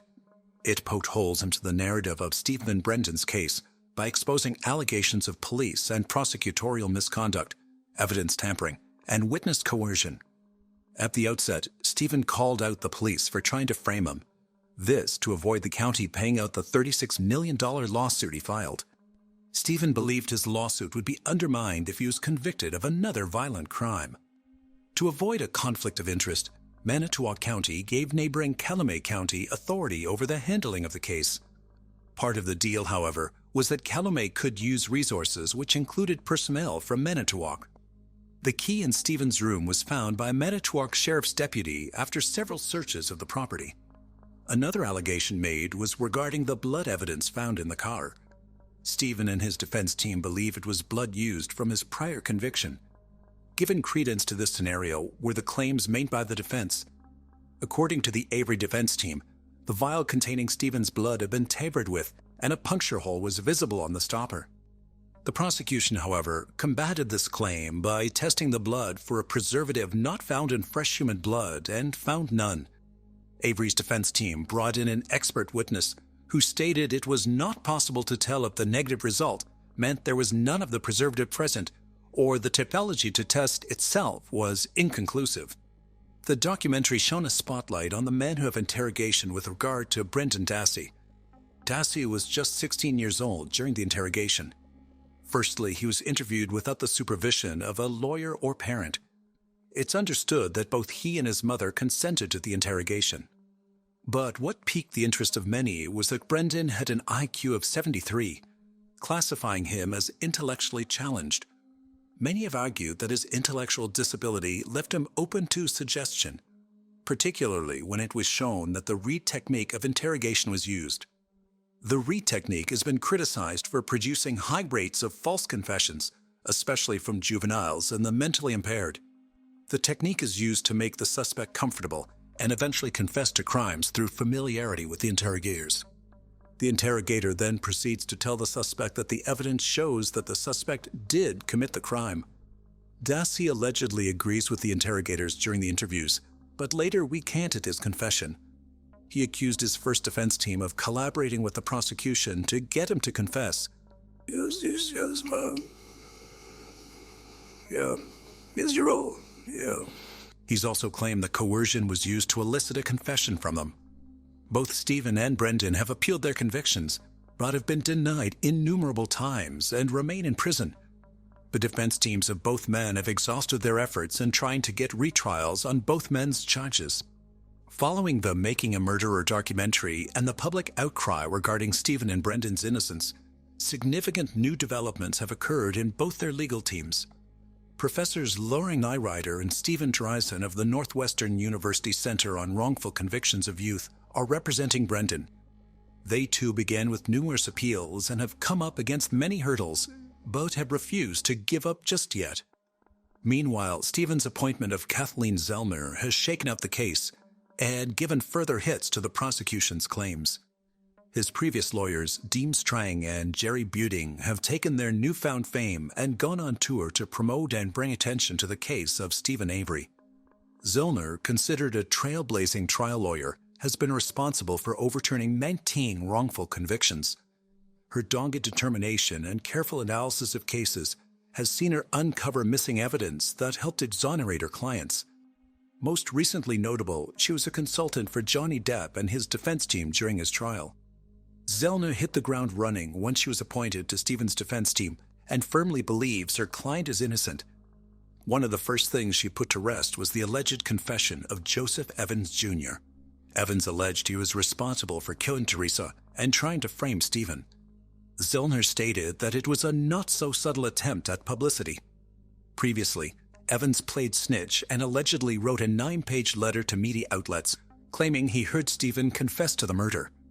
This time, though, it seems he wanted in on a portion of reward money to make his life in prison more comfortable. However, his claim is not gaining the traction he expected. In August 2016, Zellner filed a motion demanding new scientific testing be done. Willing to pay for the extensive testing, Zellner intended to use this evidence to prove that Stephen had been framed. The theory was that 3 different burn pits showed evidence of human remains being burned.